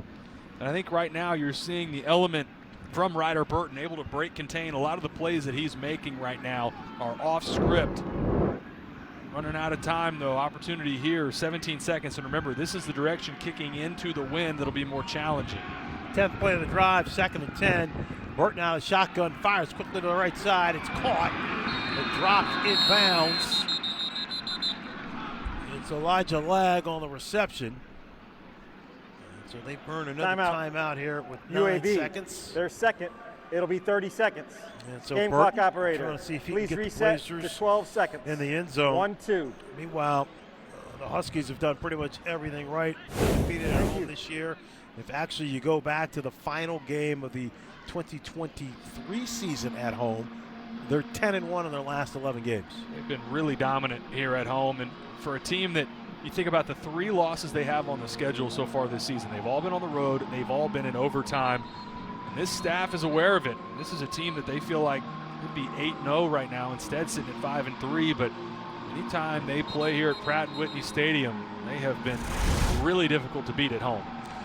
And they've averaged, as you take a look at the heartbreaking losses they've had this year, all in overtime. We mentioned first FBS team to lose the first 3 overtime games.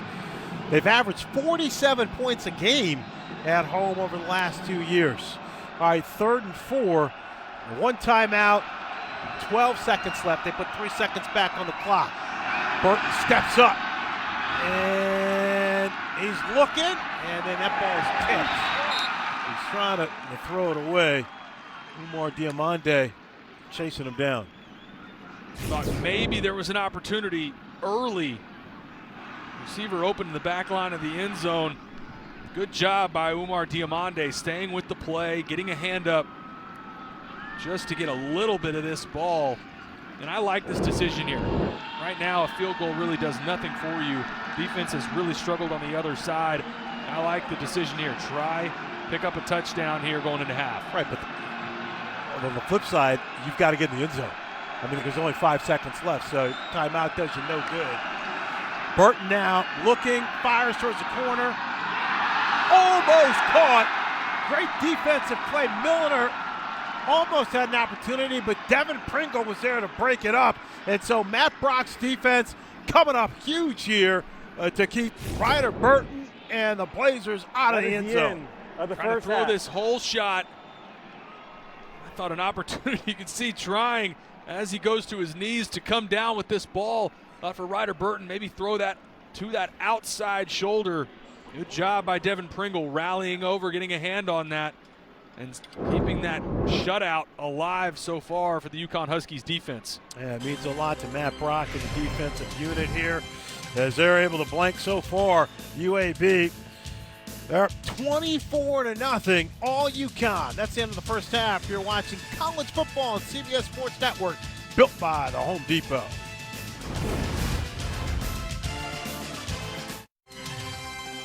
And welcome back to Pratt & Whitney Stadium at Rensselaer Field as we take a look here at the game summary brought to you by the Hampton Inn. And it has been all UConn, up 24-0. And you see they've dominated in just about every statistical category. So bring it back up in the booth alongside Taylor McCart. I am Fran Charles, and man, I mean, if you're UConn, you're Jim Moore, that coaching staff, you're thrilled. You're Alex Mortensen. You got a lot more work to do in the second half. Slow start for UConn. They didn't come away with points on the opening drive. Outside of that, it was almost a flawless first half for UConn, and it was exactly who we expected. Coming out big for UConn, Joe Fignano and Skylar Bell, and then also the 2 takeaways on the back end from Cam Chadwick. I think that was the deciding factor.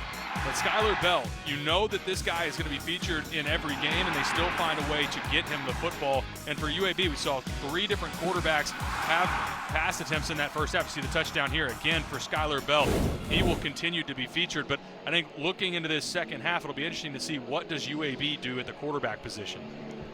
Yeah, and UAB is going to get the ball first here as we start the third quarter. And again, Jalen Kitna started the game. He missed last or their last game against Memphis with a shoulder injury, and Ryder Burton came in and had the breakout start of his career. But then Mortensen telling us that Kitna is good to go. But then we saw Ryder Burton a little bit sooner than we thought. Second half underway. And Solomon Beebe is deep and falls into the end zone. Re-kick. All right, so it looks like they're going to re-kick. There was a penalty. It was on the Huskies. Yeah, so if you're UAB, you get that huge victory over Memphis. The coach gets let go, interim head coach, he leads the team with the backup quarterback. You knock off one of the nationally ranked teams in Memphis. You get the bye week and you think, all right, you've at least had now time to exhale their second bye week of the season. And then they come out here, and so far, things have not gone their way at all. All right, so Beebe's going to let that go in the end zone. And let's check in with Haley Sutton, third member of our crew. Haley? Yeah, Fran, thanks so much. I had a chance to catch up with both coaches, so let's start with the home team in Jim Mora. He said he's really proud of the defensive effort that his team has put on display so far. He said that last drive there were a few things that he would have changed, but he said he's exceptionally proud of keeping a 0 on the scoreboard for the opposition. As for UAB, I walked with Coach Mortensen to the locker room. He said, listen, our defense is not playing bad. It's our offense that has to put us in better positions. He said we cannot continue to turn over the ball. We have to do a better job of getting it to our playmakers. And speaking of playmakers, guys, watch the quarterback high five all of his guys coming out of the locker room. All right, so Jackson gets the first carry as Cam Chadwick continues his stellar play on the tackle there. And you know, the guy we haven't talked about at all is Iverson Hooks for UAB, a guy that a week ago, 172 yards on 11 catches, 3 touchdowns, a career day. I think you see the struggles in that first half for UAB. A great hit there from Haley, talking about get it to your playmakers. Where has Iverson Hooks been? And non-existent so far. Burton scrambles, and Hawkins can't come down with a one-handed grab. So it'll be a third down here. And a good job by UConn. Hawkins was open, just the throw was high. Good job by UConn. Put a little pressure and make Burton have to scramble a little bit. Burton's just 2 of 7 here with 1 pick. Third down early in the third quarter for UAB. Burton with time. And then fires a strike. Great grab, but looks like it may be short. It depends on where they measure the forward progress. And that's Corey Milner with the grab.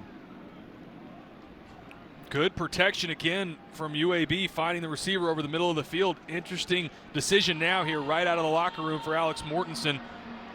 Backed up, but 4th down and 2, down 24-0. We'll see if they go for it here, try to draw UConn off sides. Yeah, at their own 33. And Burton's going to take it himself. And he's got the first down. All right, so partner, let's jump back to the end of the first half, and UAB puts together its best drive. They come away with no points. What did you think about not kicking the field goal there, and then also the clock management at the end? You still had a timeout heading into the locker room. Yeah, I understand the argument that, look, take the 3 points, go into half with a little bit of momentum, but I think clearly you've seen from UConn on offense, they have been able to move the football.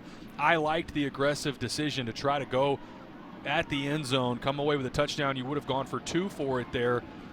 And I understand the likelihood of getting a touchdown outside of the 10-yard line. Your odds are not great, but I liked the aggressive decision. Burton slings it out to the right side. That ball is caught. Big pickup there. Elijah Lag, the tight end, makes the grab.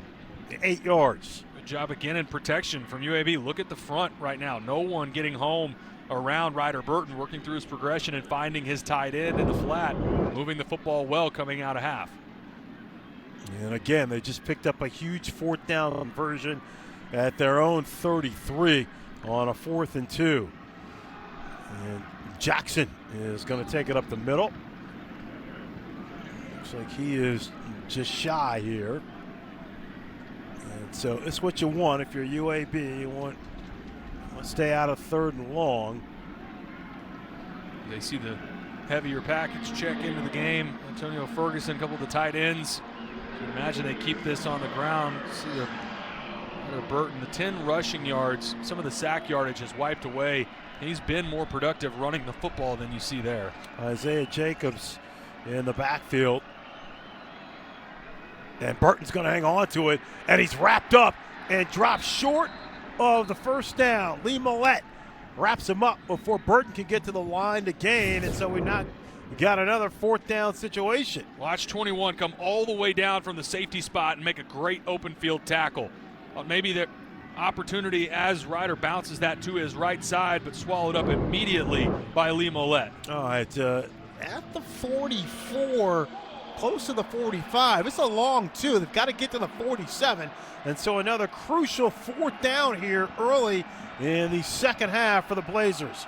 Burton's going to throw, and he's going deep.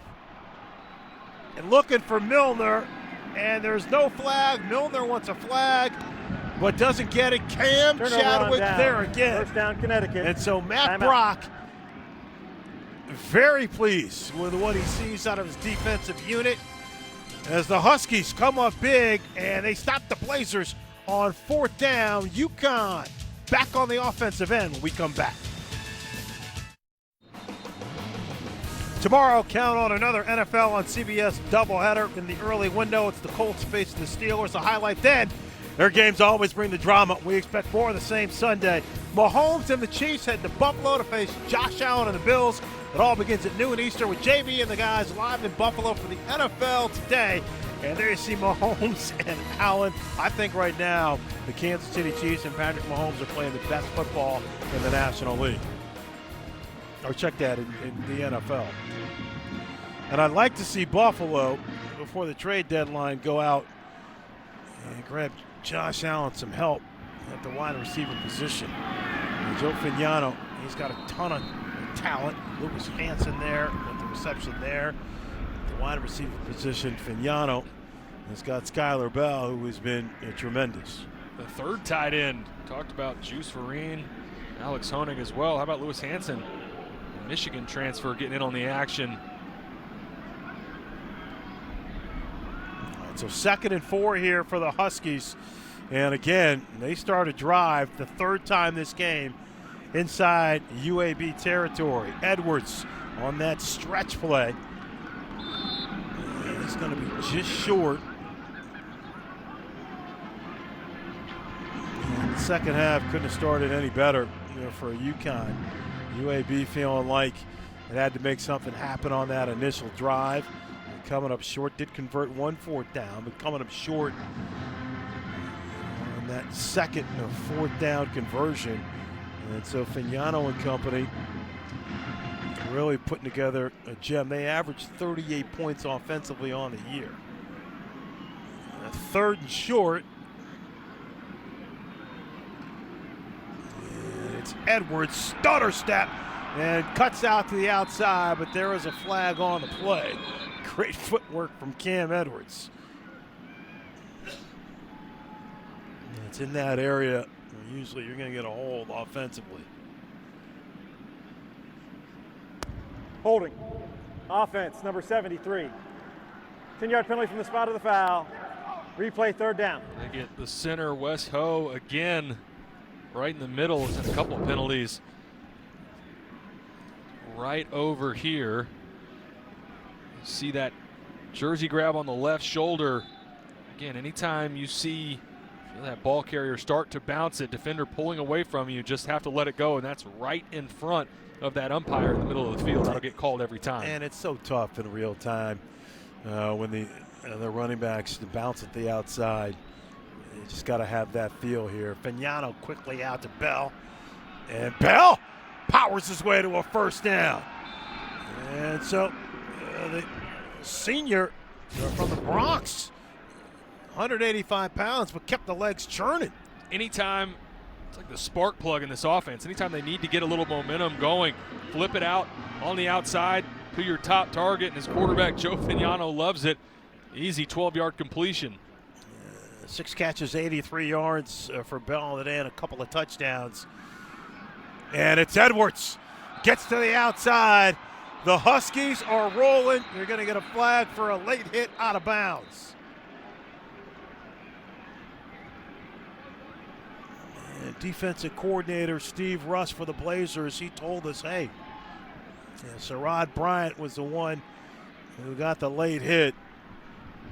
He said they get big chunk explosive plays on just normal running plays. He said that's what you got to watch out for this UConn offense. That's what he was concerned about. And they're talking it over. Here we go. After their play, personal foul, late hit out of bounds. Defense, half the distance to the goal from the end of the run, first down. And so everything going UConn's way foul here. Was on number 1 of the Bryant defense. just a little over-aggressive. And it's bang, bang. I mean, that's the last second Cam Edwards goes out of bounds. This will be a great look at it here. 40 on the play. To me, honestly, Fran, that one's close. You're tiptoeing down the sidelines. You wait till the last second, almost invite the contact. Good to see Sherrod Bryant able to pop up after delivering that shot. Those are the hits that it looks violent. It is violent right there on the sidelines, but maybe a little bit. Yeah, I agree with you. I think that's a no call. I think Edwards was tiptoeing down the sidelines there, and he clearly was not. It wasn't clear that he was out of bounds. He was headed there, but that's a bad break for UAB. Gordon Samus will take it. Yeah, Steve Russ not happy about that call, I'm sure. There's another look. Yeah, to me, that right foot for Cam Edwards, he's really still in the field of play as contact's made. This is a great look at it right here. Watch the right foot of Cam Edwards. That's still in bounds, basically, as contact is made. To me, I think that's a miss. I don't think there should have been a call there. And also with a running back as shifty as Edwards, he might cut it back in. Nevertheless, first and 10 at the 11. Victor Rosa now in the backfield. Fignano is going to roll to his right and then dump it off. And it's caught by Hansen. He's inside the 5, 6-yard gain. And again, it's been on display all day. And it's unbelievable. Samus is a quarterback, no interceptions this year, and you can kind of see why. I mean, he makes really good decisions, makes quick decisions with the football. And they stay on schedule. Very rarely do you see UConn get behind the sticks and go in the opposite direction. Again, it goes back to having a veteran guy, 7th-year quarterback in Joe Fignano, who's been great so far today. 17 for 20 on the day, and UConn looking for more. Steps up, jump throw, touchdown, Juice Vereen. Vereen has been a TD magnet over the last few weeks. It's the 3rd TD pass of the game for Fignano and the 4th on the season for Vereen. Vereen's come along in the last part of this season. I would say the last 3 or 4 weeks really stepped up. Good job finding the soft spot, getting his numbers back towards the quarterback. Nice job as well by Joe Fignano. Knows he's going to take a shot, step up in the pocket, deliver a good, accurate throw. Another touchdown for this UConn Huskies offense. And Haley Sutton's going to have more on Vereen coming up. But, Gordon Samus got excited when we were asking him about him. He says, we love Juice. He's matured. And what we like about him, it's kind of a hybrid. As Freeman knocks home the extra point, we move him around all over the offense. He could be kind of in that wide receiver slot position. Also, he's a great blocker as well. And so they always like to reward the guys who do a good job blocking up front. UConn and Vereen add 6 more. Back here in East Hartford where the Huskies lead 31-0 thanks to that touchdown from Juice Vereen. And, he's really found himself in a groove in the offense as of late. It was when he played against Boston College a few weeks ago, it was his first touchdown that he scored since his freshman year of high school. Jim Mora told us that he expected the feeling to be a little bit more euphoric, but instead the world around him just kind of slowed down. He has struggled to find his way into this offense, but Taylor, as you mentioned, over the last couple of weeks, he has really found his confidence, and it's helped out this Huskies offense. And it's been a security blanket for his quarterback, Joe Fagnano. We've talked so much about Skylar Bell, but the tight end room between Juice Farine and Alex Honig, they have been huge for quarterback Joe Fagnano in this offense. And how about this? 6 to 7 kicks from Freeman have been touchbacks. And so it is all UConn all day. Salman Beebe, one of the great punt returners in the American, can't get anything rolling here. And there's Big Juice. Let's see what Alex Mortensen, again, just his second game as head coach after Trent Dilford getting relieved of his duties a few weeks back. The big upset win over Memphis, ranked 22nd at the time, but they are struggling today, and they're sticking with the kid, Ryder Burton. That pass is tipped, but still caught. And so UAB, they'll take it any way they can. J.C. Sibley, the redshirt sophomore from Alabama, pulls it down. Heady play by Sibley, lands right in his lap, does a good job. Makes something out of nothing, get this to a 2nd and short. And expect to see UAB play with some urgency. Trips down here at the near side. And Burton, wide open. Brandon Hawkins got nothing but green grass in front of him, and Hawkins is going to score. UAB gets on the board here in the 3rd quarter for the first time. It was a little different formation. UAB had one of their offensive linemen out in that trips formation into the boundary, and I think it caused some confusion for UAB. You see, you've got your left tackle out there in space. Good job immediately from Ryder Burton, recognizing the bust in coverage. Good catchable ball to Brandon Hawkins in the first score of the game for UAB. 69 yards on the hookup from Burton to Hawkins, and they're going to go for 2 here. Hawkins, that's his longest reception of the year and his 2nd touchdown so far. And we'll see what Alex Mortensen has dialed up for this 2-point conversion. It's BB in motion. Burton looking right. He's wrapped up and dropped. Brian Parham, that's his specialty. 9.5 sacks on the year. That won't go down as a sack. But Parham is a great pass rusher. UAB, they'll take it. They get on the board here for the first time this afternoon.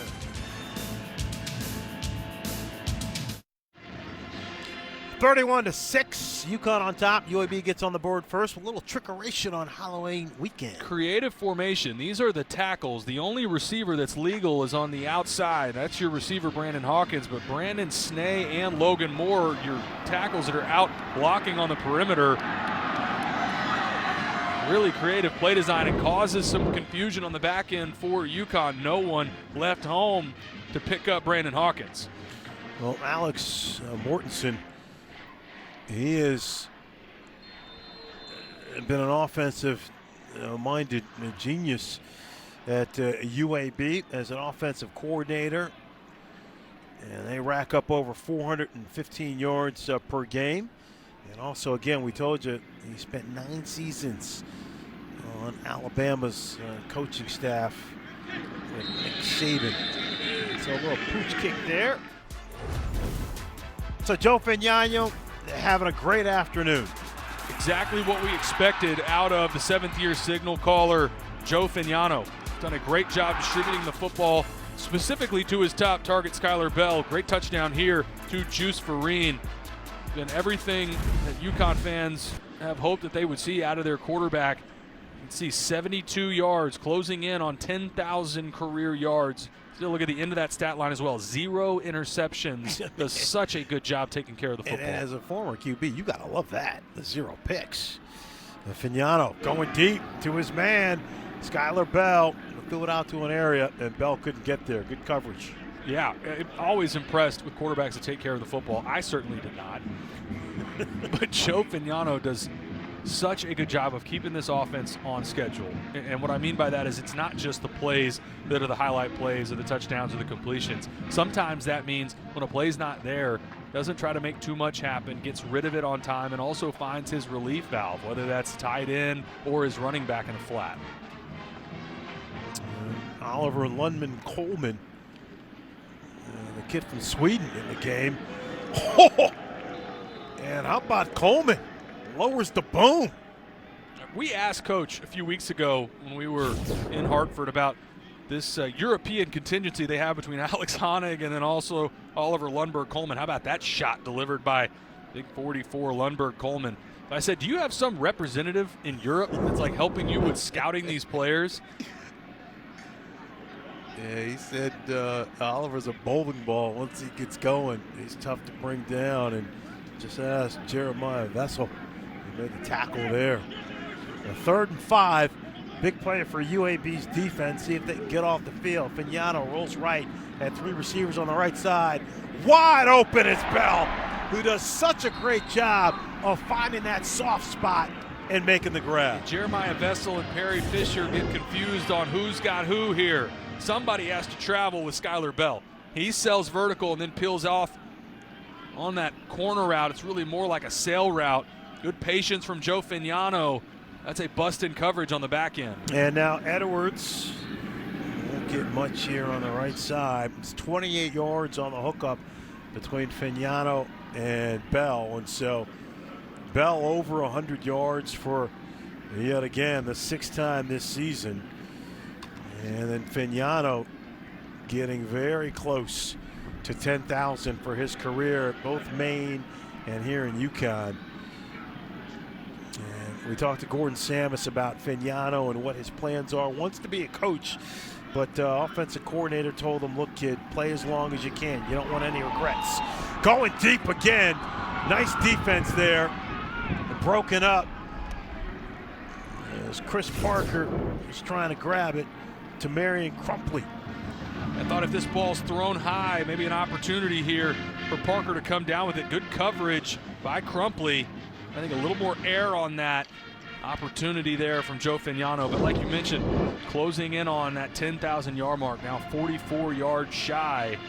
What a milestone that is. Some of that production coming from his time at Maine, but at the FBS and FCS level, 10,000 career yards, over 90 touchdowns.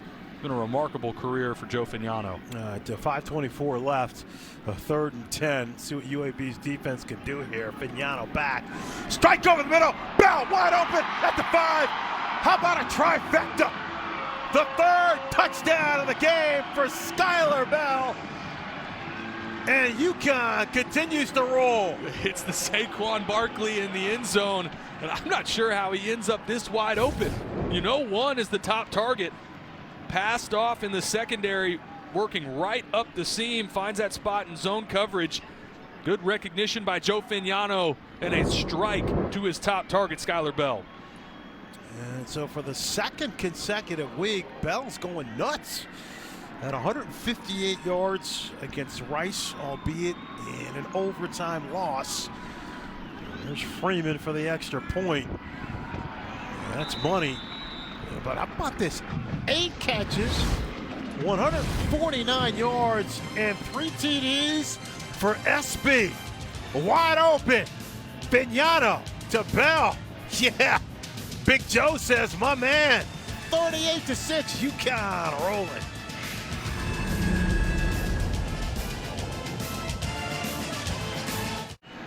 38-6 here in East Hartford, and this is a great job by offensive coordinator Gordon Samus. They catch UAB in a single high coverage, but that means somebody has to pick up the best player on the field in Skylar Bell. This is a play. Bell ends up in the seam, and from that field safety spot, you got to get over and pick up number 1. It's too easy for number 1, who hits the Saquon. Fired up, 3 touchdowns on the day, and for his quarterback Joe Fignano, closing in on that 10,000 yard mark. Needs just 5 more passing yards for 10,000 in his career. And Freeman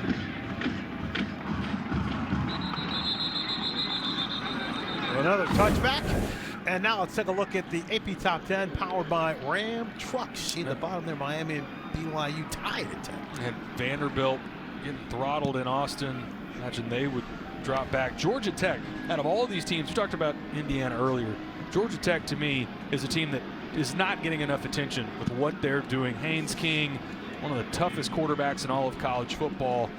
Some of these teams at the top that are open, but that Georgia Tech team, they're scheduled the rest of the way in the ACC. I think that's a team you're going to see make the college football playoff this year. And Miami just took the lead on SMU 17-10.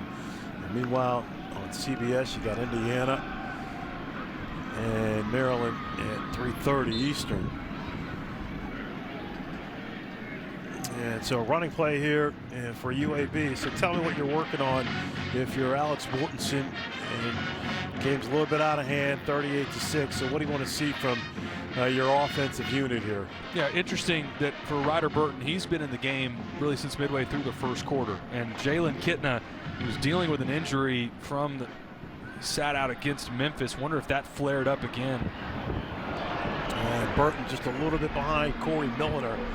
And so Milliner can't make the grab. Milliner, by the way, he had missed the last 4 games or so. He was their leading receiver, but he was disciplined for conduct detrimental to the team. And so he had not played, but the coach is telling us that he earned his way back and make the trip. And now he's back in the good graces and trying to help this UAB football team. The 3rd and 5 over the middle, and it's caught. Hawkins pulls it down. Good job by Ryder Burton. That pressure off the left side. Give ground, buy yourself a little bit of time, and throw that slant over the middle of the field. I think when this offense is clicking on all cylinders, that RPO game and answering your problems with those slants and glances over the middle of the field, I think that's something that, especially against Memphis, this offense and Ryder Burton did a nice job of. And still no Iverson Hooks. Burton on the rollout. And it's Hooks again right there. All right, so Hooks finally gets the first grab of the game for 14 yards. Again, interesting, from a week ago, this was the superstar for UAB. 11 catches, 172 yards, and 3 touchdowns. And we got a chance to visit with him this week.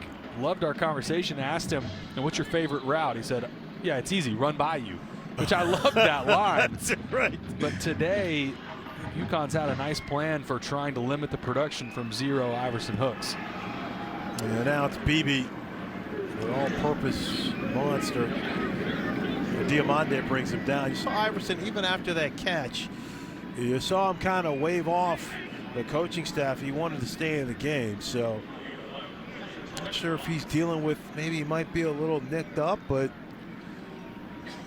okay, he's got a toe injury. Haley Sutton, she is all over it, getting us the info. So he's got a bit of a toe injury, so that's why we have not seen a ton of Iverson Hooks today. We got a flag. Tight end at the bottom, looked like jumped off sides. Number 85. Antonio Ferguson. 2nd down. And Alex Mortensen, head coach at the UAB, interim head coach, did tell us that, when we met with him today, that Hooks was a little banged up. And so obviously, again, Taylor had mentioned the huge game he had 2 weeks ago. 11 catches, 172 yards, and 3 TDs. And so a toe injury for Iverson Hooks. He's trying to battle through it. 2nd and 10 inside the Husky territory. Burton pulls it down again and then slides, so they'll mark it at the 46. That's where that slide starts. Umar Diamande, 32. Get credit for that. And the quarterback to slide down. Love that recruiting story. Umar Diamande, a guy from the Bronx, New York, a place not often recruited. We asked Jim Mora about him. He said, man, we're watching film where they got car lights lighting up the field, wondering what is this film that I'm looking at, but recognized immediately this was a special talent in Umar Diamande. They're happy to have him. And 3rd and 7. The UAB wants to keep the drive rolling. Burton over the middle. It is caught. Antonio Ferguson. He's still going to have some more work to do. And they give him a 1st down, so a forward progress. And fewer than 2 minutes left here in the 3rd quarter. But, Matt Brock, he's still fired up. They've given up just 6 points, but he's the defensive coordinator, and I'm sure after the game he will be very happy with the way his defense has played. First down here. Burton steps up and now in trouble and dropped. Can't get away from Diamande on that attempt. And Coach Brock telling us he loves everything about this kid. He wishes he were a little bit more vocal. We got an injured player on the field. And Ben Smiley. Like number 1, Smiley got landed on by his own teammate. All right, the transfer from Virginia is down. We'll give you an update when we come back in 30.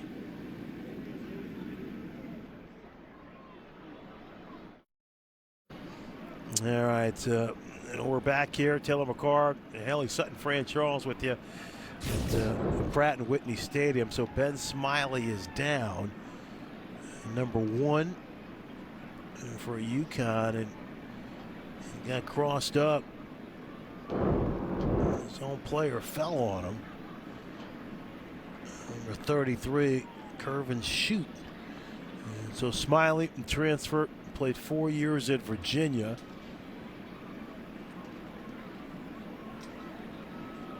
And looks like he's going to be able to get up. And there you go. All right. So Smiley he's kind of been on and off the field a little bit throughout the season. They love him, but he's dealt with some injuries. And so Alex Mortensen, and a lot of speculation early on about who's going to come in and be the next head coach at UAB. And Mortensen, who told us he's a guy who likes kind of the background. He wasn't sure if that was something he would want to do earlier, but taking full advantage of the opportunity right now. We'll see how it plays out the rest of the season, how it unfolds. Burton looking and now scrambling, and then dumps it off to his running back. Isaiah Jacobs checks it down. And that's another good example for UConn of exactly what they said they wanted to focus on this week. Good coverage, but then when a play is made in front of them, rallying and getting the ball carrier on the ground. A week ago against Rice, this defense was gashed for a number of big plays. They said coming into this week, we've got to tackle well and eliminate giving up those chunk plays. I think that, along with obviously the 2 interceptions from Cam Chadwick, it's been the difference in the game. You haven't seen UAB able to get loose with yards after catch after a bunch of broken tackles. Trips the far side of the field. Burton runs right in to Chadwick, who is having himself quite the performance. Good coverage again on the back end. UConn nowhere to go with the football for Ryder Burton. Holds on to it a little too long. Cam Chadwick, we just talked about his 2 interceptions. How about a sack to add to it? Yeah, as the clock ticks down here, the final seconds of the 3rd quarter. This is the end. And so UConn rolling here, 38-6. Now you're watching CBS Sports Network, built by the Home Depot.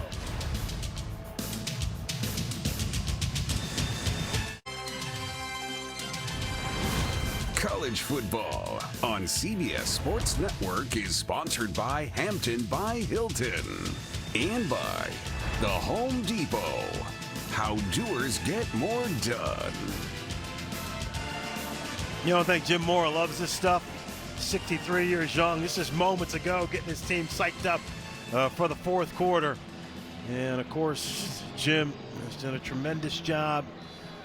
He's coached in the NFL, UCLA, now here at UConn. All right, big 4th down, 4th and 14 for UAB. Burton on the move again. And it's going to let it fly.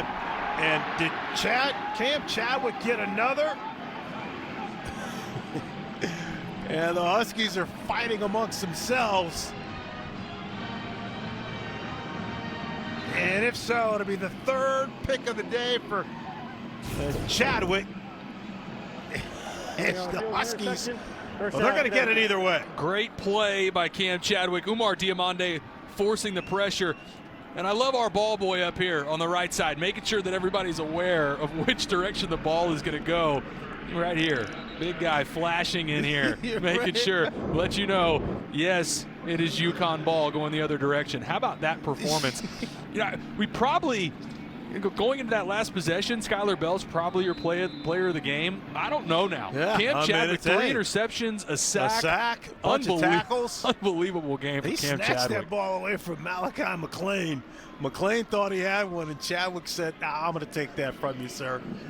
At the highest point, and Terrence Smith in for a little wildcat, and so they'll be a sack, bunch of tackles. Unbelievable game for Cam Chadwick. He snatched that ball away from Malachi McLean. McLean thought he had one, and Chadwick said, I'm going to take that from you, sir. At the highest point, and Terrence Smith in for a little wildcat, and so there'll be better days for that young man right there, Ryder Burton. But UConn, they're tough at home in the Jim Moore era, 10-1 in their last 11, undefeated at home so far this year. And Malichi Greaves in the backfield. Meanwhile, Joe Fignano just 5 yards away from 10,000 for his career. And he picks it up right there. And so it's Fignano to Greaves on a record-setting connection as he goes over the 10,000-yard mark for his career at both UConn and Maine. Good protection, finding that wheel route up the sideline. Ball came out late. We'll see if he's able to secure this to the ground. Yeah, absolutely, a catch there. A completed catch is under further review. And I think they're going to take a look at it, but not a good look. See, going to the ground, looked like to me survived the ground. Then it was at the last second that ball popped out. How about that milestone? 10,000 career yards for the 7th-year senior. Really has been so special all game. We'll get another look at it here. Greaves obviously secures the catch, gets it to his body, 2 feet inbounds, would have been good in the pros. And then as he, to me, I think that survives the ground. It's not until after he rolls over. I think this should be a pretty quick review. That looks like a catch to me. Yeah, I thought it was underneath his arm there. It's allowed, the ball's allowed to move. It touches the ground as long as he has some firm control over it. So it's allowed to touch the ground. I think it comes out well after the catch. 27 yards if it stands. But what about the day for Fignano? Just 5 incompletions, 4 touchdown passes. And coming into this game was and leading, of course no picks. Yeah, of course. But coming into this game, 3 straight games, 340 yards plus and 3 touchdowns. This offense, they have been solid all season. And gosh, especially at home. This has been one of the best units in college football. Another look at it here. It's tough from that angle. Mr. Fignano blocking us out there. But to me, I think this is a catch, a good play from Greaves. We'll see here, get the call from our head referee, Steven Anderson. After further review, it's an incomplete pass. It's 3rd and 7 at the 25-yard line. Well, I thought he had it long enough. I know they say you got to complete the catch to the ground, but I thought he had it long enough. Yeah, I obviously did as well. I'm not sure how long they want you to hold on to the ball when you're on the ground. At some point, you got to let go of it. But we'll take away the incompletion for Joe Fignano and tee that graphic up again on 10,000 career yards. And so it wipes away a 27-yard reception. As I said, Greaves didn't control it all the way down to the ground. And so 3rd and 7 here. As they're getting the change accurate. There we go. Ball to 25. And guaranteed, the UConn coaching staff knows what's on the line here. And so 3rd and 7 for Fignano. Over the middle and through the hands of Skylar Bell, and it's incomplete. And so UConn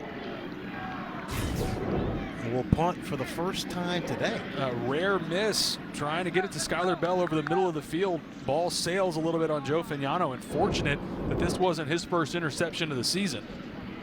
And Connor Stutz is going to punt for the first time today. And there's Jim Moore talking to Greaves. Do you know online football, young man? And Stutz is going to kick it away, and Iverson Hooks is deep. And it's returnable. Hooks again. This guy, he can turn it on in the return game. And so the Blazers will get to do more work on offense when we come back.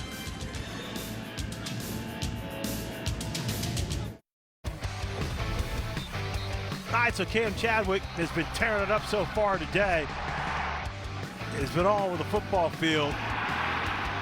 It started right out of the gate. First possession for UAB, comes away with an interception. First attempt from Ryder Burton is an interception, gets a sack. And then how about this last one? Goes up for the jump ball. 3 interceptions on the day. Came into the game with just 1.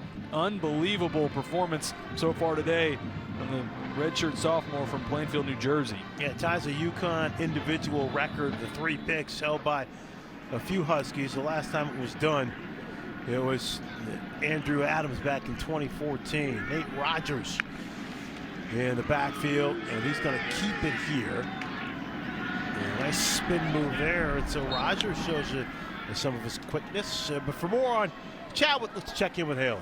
Well, you guys saw Chadwick and his teammate jostling for that 3rd interception. I believe it was credited to Cam. Immediately, he sprinted across the field, ran over to his family, and tossed the ball to his mom, his dad, and uncle. There were a lot of smiles, guys. I lost count of how many of his teammates have knocked on his helmet telling him good job today. Yeah, Malachi McClain had no shot. And Cam was not going to give that up. Ball's out! As the Blazers were fighting for more yards, and the ball popped out. And the Huskies say they have it. One Husky at the bottom of the pile that looked like initially had the ball, but UAB comes out of the pile. Yeah, Isaiah Jacobs is able to corral it, and it was Jacobs who let it go. Of course, Chadwick and Carroll Jackson were all over it. Cam's not satisfied with picks. He wants a fumble recovery as well. And so Burton gave it up, and Jacobs bails him out. You got the same formation you had on the long touchdown there, and this time it's Beebe on the slant for 6 yards. And again, there's that formation where you got half the offensive line out to the right and flips it back. That's a lateral to Hawkins through that backwards. And Hawkins showing some nifty footwork. How about Brandon Hawkins? Look at that effort from Hawkins. He gets in for the touchdown. What an unbelievable play from Brandon Hawkins Jr. This play looked like it was about to be a sack of Ryder Burton. Flipped it out to the right side. Let's see if he's able to stay up over the goal line. Yeah, no question. What an individual effort from Brandon Hawkins Jr. And that's a rushing touchdown. That pitch was backwards. That was a lateral, and Hawkins did the rest. Nicked up there at the end, 32 yards. So how about Hawkins? He's got a 69-yard touchdown reception and a 32-yard gallop. And they'll go for 2 here. Beebe next to Burton. Burton hit as he throws. And that ball is tipped. They're looking for Hooks. Damon Brinson there on the coverage. What an effort here from Brandon Hawkins. As Hawkins gets the pitch there from Ryder Burton and then takes it to the house. College football on CBS Sports Network is brought to you by the Home Depot. So it's UConn in a blowout, although UAB just picked up its second touchdown of the game. And yeah, it's spooky here for Taylor's Haunted Halloween. Yeah, it's been spooky in Happy Valley and also down at LSU. Both top 10 teams to start the season, and before November, Both of their head coaches have been relieved of their duties. How about the Indiana Hoosiers? We'll see them on CBS coming up against Maryland. They've been a treat this season. And staying with that theme, most frightening player, guy that I think, if you made me pick today, I'd give the Heisman, Fernando Mendoza. Who survives the movie, though? Who at the end of this whole thing is still left standing? To me, I've got the Ohio State Buckeyes. I like that. Yeah, survives the scary movie. And the Buckeyes doing their thing, and so Owen Simpson is going to find the end zone for a touchback, 38 to 12. And SpongeBob and Count Dracula are back. We are back. Hello. Do not adjust your television sets. Yes, I am wearing a SpongeBob helmet in the booth, headgear, whatever you call this thing. Thank you, Paramount, for letting me wear this. I mean, you got to make sure you got a big enough head to get that thing over. Yeah, okay. That's enough. That's enough. Well, it's been all scary here for UAB because UConn is taking care of business. And so 38 to 6.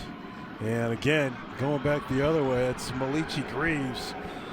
And Fignano still in the game here with 12 minutes left. And one of the reasons may be because he is 5 yards shy of 10,000 for his career. Thought he had it earlier on a completion to Greaves, but it was ruled incomplete. Didn't hold it all the way down to the ground. And I'm pretty sure the coaching staff is probably aware of what's on the line here. And Gordon Samus to get that for his quarterback. And Greaves getting some run in the backfield as well. And this UConn team, I'll tell you what, if you look, Taylor, across the board offensively, I mean, they are explosive. They're one of the most explosive units literally in all of college football. Coming into this game, this was top 10 passing attack in all of college football, averaging over 300 a game. I think the emergence of Juice Vereen as a tight end has been big for Joe Fignano as well. With Skylar Bell, this is a guy that you're going to see get drafted. He will play on Sundays, one of the best receivers in college football. It's been amazing today how much we have seen him running wide open. UAB, not a great plan for how to cover up Skylar Bell. 2 of his touchdowns today completely uncovered. Out of the pistol, it is Edwards. Stopped by Pierre Royster. And meanwhile, for UAB, you're coming off that euphoric victory over Memphis. You knock off the 22nd ranked team in the country. And then it's a bit of a steep drop here this weekend. Yeah, the road woes continue. This will be the 16th straight loss for UAB. And we even saw Alex Mortensen pregame on the field. He said, my guys feel they're a little tight. I need to try and loosen them up a little bit. And that ended up being exactly the case. They played that way to start the game, got behind early. And Fignano is going to set that 10,000-yard mark right there. It's John Nider, and that reception is good. Save that football. Thought it happened earlier, but this go around hit Joe Fignano over the 10,000-yard mark. An incredibly impressive milestone for a guy who's been playing college football a long time. 24 years old, 7th-year senior. I think playing his best football of his career this season. Congratulations to Joe Fignano. That is a special milestone to hit for your career. And the coaching staff talked about, Joe's not a big rah-rah guy, leads by example. But when he needs to, kind of get a message across, the guys all listen because of his demeanor and a nice spinning move by Edwards because of what they see from an effort perspective just day in and day out. On the practice field, Jim says we got a lot of serious guys. We got guys who love football. Even though we've had the 3 overtime losses, as he kicks it back out again, there's a flag on the play. I think they're going to get Shamar Porter for a hold on the outside. Trying to get it to John Nider. Talking about a number of the veteran guys. Nider is a great story. You touched on it earlier. Gatorade Player of the Year as a quarterback in the state of Connecticut. Walked on here. was tearing up the scout team. Offense, number 5. They do get Porter with the 10-yard hold. penalty. But Snyder was tearing up the scout team defense as a receiver on the outside. He said, we got to figure out a way to get this guy involved. Has a passing touchdown on the season, threw one against Syracuse. This guy that they featured quite a bit this season, over 300 yards at the receiver spot. Well, and the other thing too, earned a scholarship. So that and other players, they love that. When guys come on, they work their butts off, and they get to a point where they're rewarded. A whistle on the field. Jim Moore is upset about something.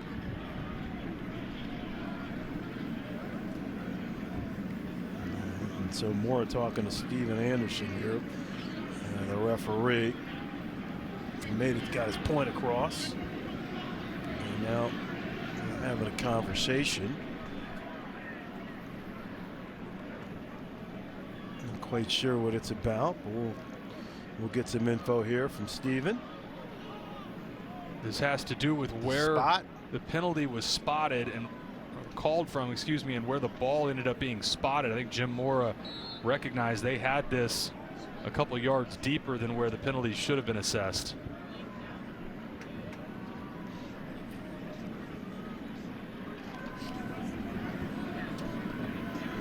And so it's got to be second and long. Fignano gets it out, and again this time to Lewis Hansen. All right, so let's revisit the keys to the game at the start of the telecast. Well, the first one for UAB, pretty clear L on the top there. Came in saying needed to try to win the turnover battle. Well, if you lose it by 3, not great.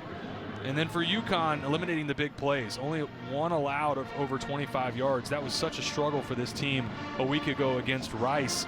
In a game that they felt like they were the better team, and it got away from them. The chunk plays, what did the defense in. UConn on both sides done a nice job answering the bell on both of those keys. Yeah, midway through the 4th here, the 3rd and 10. It's a long 9, and another flag down. Fignano brought down, but another flag on the play. 3rd sack of the day, if it stands, for the Blazers. And we got a false start, so that play's dead. Illegal formation. Offense. More than 4 players in the backfield. That penalty's declined. It's 4th down. And I think the shot you see Joe Fignano take at the end there, if I'm Jim Mora, I think we've seen enough from Joe Fignano. 3rd sack, just unblocked right up the middle from the linebacker spot. For an offense that protected Fignano well all season, I would say that's the only blemish on the card for this offense. The 3 sacks given up. And again, I think if I'm Jim Moore, I'm going to Nick Evers, the backup quarterback, the rest of the way here. I think Fignano has any more to prove in this game. Eddie Tewsom with the sack. Stutz on the punt inside the 20. Oh, great job by the punt team. And so 7 minutes and some change left here in the 4th quarter. It is all UConn.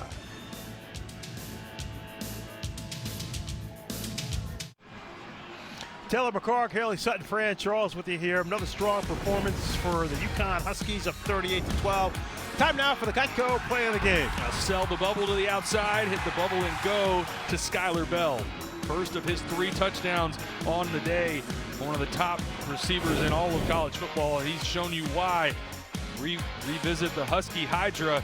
Cam Edwards today has had kind of a quiet day, all things considered, but they haven't had to run the football as much today. A lot of the production's been through the air. Joe Fignano, another massive day, 4 touchdowns through the air, and again, 0 interceptions. Still flawless on the season in the turnover margin. But even Edwards, with the 62 yards, he's up over the 830 mark.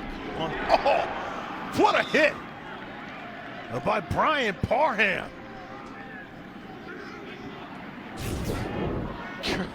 What a hit over the middle of the field from Parham. And credit to Caleb Brown for hanging on to that football. Right? And so it's going to be a 2nd down after the pickup of 6. Thanks to Brown for holding on after getting rocked. Javon Jackson in the backfield. Burton He's trying to buy some time, comes back the other way, and it's caught by Milliner.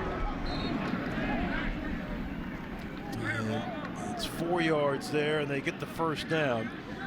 And Matt Hoffman on the tackle, and they got an injured Husky down. Officials timeout for a defensive injury. Uh-oh, it's Cam Chadwick, so he's down. And a couple of quick injury notes here as you take a look at Parham that Haley was able to get to. Is Ben Smiley. He's been banged up, so not sure if we're going to see him later. It's Cam Chadwick on the ground, and then also with Iverson Hooks, the offensive wide receiver for UAB. Didn't get injured in this game, but he's been dealing with that toe injury we told you about in practice, so they're just trying to monitor his production. Watch 13. Looks like he gets sort of leg whipped there at the end. You don't see much in it really until he goes to the ground. Looks like he's already sitting up, standing up now. That's another guy, as well as he's played today. Good to see him walk off. And for Coach Mora, maybe not anything else you need to see out of Cam Chadwick and his family looking on, which meant to revisit this earlier. Haley said, great report earlier, Cam Chadwick after that third interception takes it immediately to the family. You know UAB's ball boy is somewhere down there like, I got to go get that football. That's my whole job. Yeah. I got to go walk up to his family and be like, excuse me, yeah, congratulations, I need that ball back.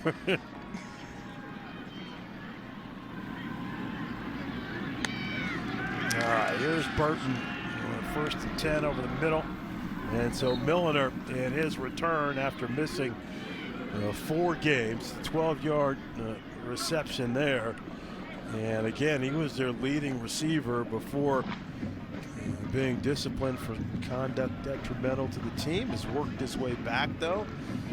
And if they're going to make any noise, they're certainly going to need this young man's skill set. At 39, under 5:30 left. As the redshirt sophomore from Utah, Ryder Burton, getting some work in. Quickly slings it out. It's caught by Hooks. And let's check back in with Haley. Guys, we got to talk about Brian Parham and his full circle moment he had just 3 weeks ago. We actually found out he played Pee Wee ball against one of his coaches, and that coach happens to be Trey Mora, Coach Mora's son. They played against each other in California Pee Wee ball when they were 11 years old. They also played together when they were in high school on an all-star game. It's been fun to see those two and Brian Parham really come to life on this defense.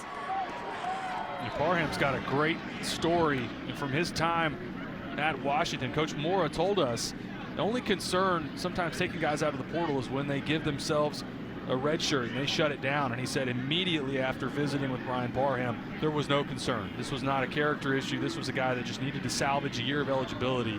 And boy, he has been so impactful for this defense. A guy that got here in the summer, wasn't even here for spring ball. Yeah, Jim's a West Coast guy. As that ball is complete to Ferguson. And so the Parham, a West Coast guy as well, having played at Washington and San Diego State. And so Jim checked in with some of his West Coast coaching buddies, and they gave him a thumbs up on just what kind of kid he was. And they have been very pleased with the excellent work that Brian Parham has done. Again, came into the day 9.5 sacks, one of the top sack leaders in the country. First and 10 at the 39. And Burton is trying to stay alive back there, so picks up a few.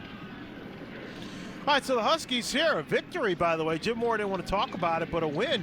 And they're at least bowl eligible here for the second consecutive year. And 3 out of the 4 years Jim Moore has been here. And here's the remainder of their schedule. Big one next week right here on CBS Sports Network against Duke Air Force, a team that scores a ton but also gives up a ton. That'll be an interesting matchup, and then close out the year with FAU. And Burton connects with Brown. But on the schedule for UConn, it's also interesting. They finish in this second to last season of the college football season. That last weekend, Thanksgiving weekend, UConn does not have a game. It'll be interesting to see. Also, we haven't touched on yet today, this win will get UConn to bowl eligibility. So they will know, in all likelihood, what bowl or at least the 2 or 3 bowls they could potentially be going to, get a chance for that extra week of preparation for the postseason. And now BB picks up a couple. Meanwhile, for UAB and its upcoming schedule, as they try to figure out who's going to lead this program moving forward. It's a tough one right out of the gate. They got to go to Houston and face my Owls, and that's obviously one that they will have circled. But tops of the conference right now, North Texas and South Florida. It's a challenging stretch. Now they get both of those teams at home, but it is not an easy run the rest of the way in the month of November for the Blazers. And they get the snap off before the 2-minute timeout. Burton, and that ball is caught by Brown. Ruling on the field as a catch. This is all right, so we're at the 2-minute timeout, and UConn on its way to its 6th victory of the year, up big. CBS Sports Network's coverage of college football continues next with some Conference USA action. Delaware takes on Liberty, then catch a double dose of the Mountain West. San Diego State hosts Wyoming at 7 Eastern, followed by Hawaii and San Jose State going head-to-head at 10:30. The Delaware and Liberty, and that's Liberty QB Ethan Vasco getting loose and set. How about Nick Minicucci for Delaware? He led the Hens over the UConn Huskies in overtime. Played really well at home. That's a dangerous place going on the road to Delaware. How about the Blue Hens? First season in Conference USA, not eligible to compete for the championship this year, but playing extremely well. Ryder Burton getting some experience. That's the 4th sack of the day for the Huskies. And Antonio Harris Jr. with the honors. Defense has been a bit of a sore spot for the Huskies this year, but not today. Go back to the last time that they played here at home, the 51-10 win. I would say those 2 performances for this defense, the best of the season for UConn. But they've been getting after the quarterback on a down-to-down basis. Started with Kitna and now with Ryder Burton. And Matt Brock, defensive coordinator, still coaching them up. And we have a stoppage in play. The correct down is 3rd down.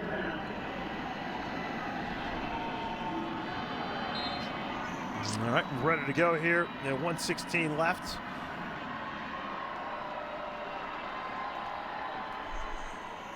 And Milliner with the grab and takes a tough shot. And, Matt Brock talked about tackling and said, look, that's something we preach every day, all day. We want energy, we want focus. Said he was disappointed with some of the tackling, especially in the overtime losses, but it's not a kind of thing that you can just, we're not going to place more emphasis on it. We already placed enough emphasis on it. Guys just got to get it done. So after what happened a week ago at Rice, I'm sure he's happy with what he's seeing today. Burton going deep for Milliner. There is a flag. Some hands to the face of the quarterback. This will be a roughing the passer. And Milliner is down, so he is yet to really make his way up.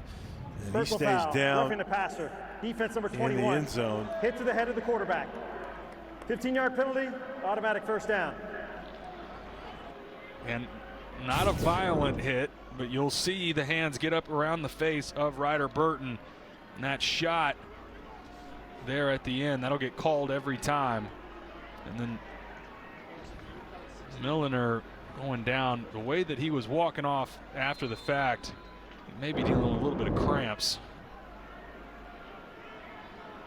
The penalty called on Lee Millette, 6'1" senior from Brentwood, Tennessee. All right, so 1st and 10, under 30 seconds left here. Let's see if the Blazers can get in the end zone. Nice grab. And by Hooks. Timeout. UAB. All right, UAB calling timeout, so obviously they want to see if they can end this on a positive note. Just something to kind of take with them and to build on.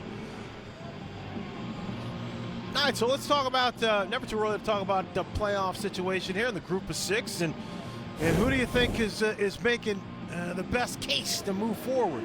I think the American Conference right now had the best out-of-conference wins. You think about South Florida over Florida, but I think there's still UNLV, San Diego State. I think that's the one that's come along in the season and surprised people. In my opinion, they have the best group of 6 defense. I had them a couple weeks ago.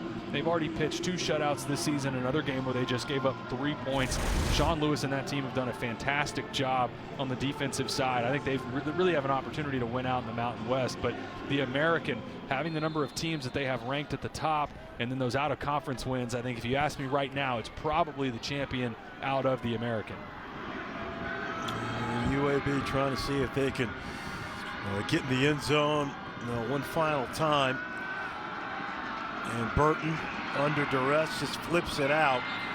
And that is a pass, and Jacobs couldn't quite get there. So 12 seconds left. The Blazers going to drop to 3 and 5. You know, going back to the group of 6 representative UConn, what an opportunity it would have been for them. You know, think about the 3 overtime losses. This is a team that could have been 8-0. Yep. Really, we'd be sitting here talking about them as, in all likelihood, a ranked team. Some missed opportunities early in the season, but still a path for them to get to a 9-win season. Obviously, a really big one next week against Duke here in Hartford. And just finding out, North Texas up late on Navy. Catch made for a touchdown. And so, at least on this final drive, mission accomplished as Burton finds Caleb Brown 13 yards. And the Blazers get in the end zone before the clock strikes 0. Good body control from Caleb Brown as he's going to the ground, able to secure the catch.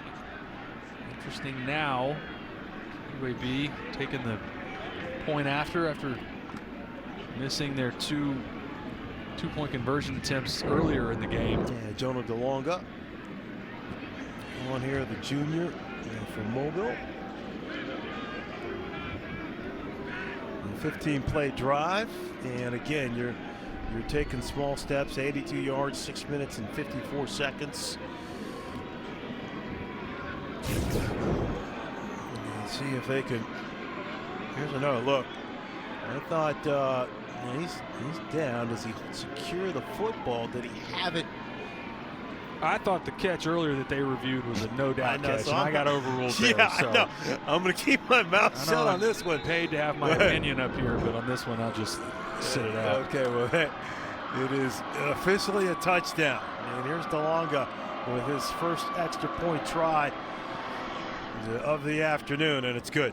And so 7 seconds left, and this one pretty much wrapped up.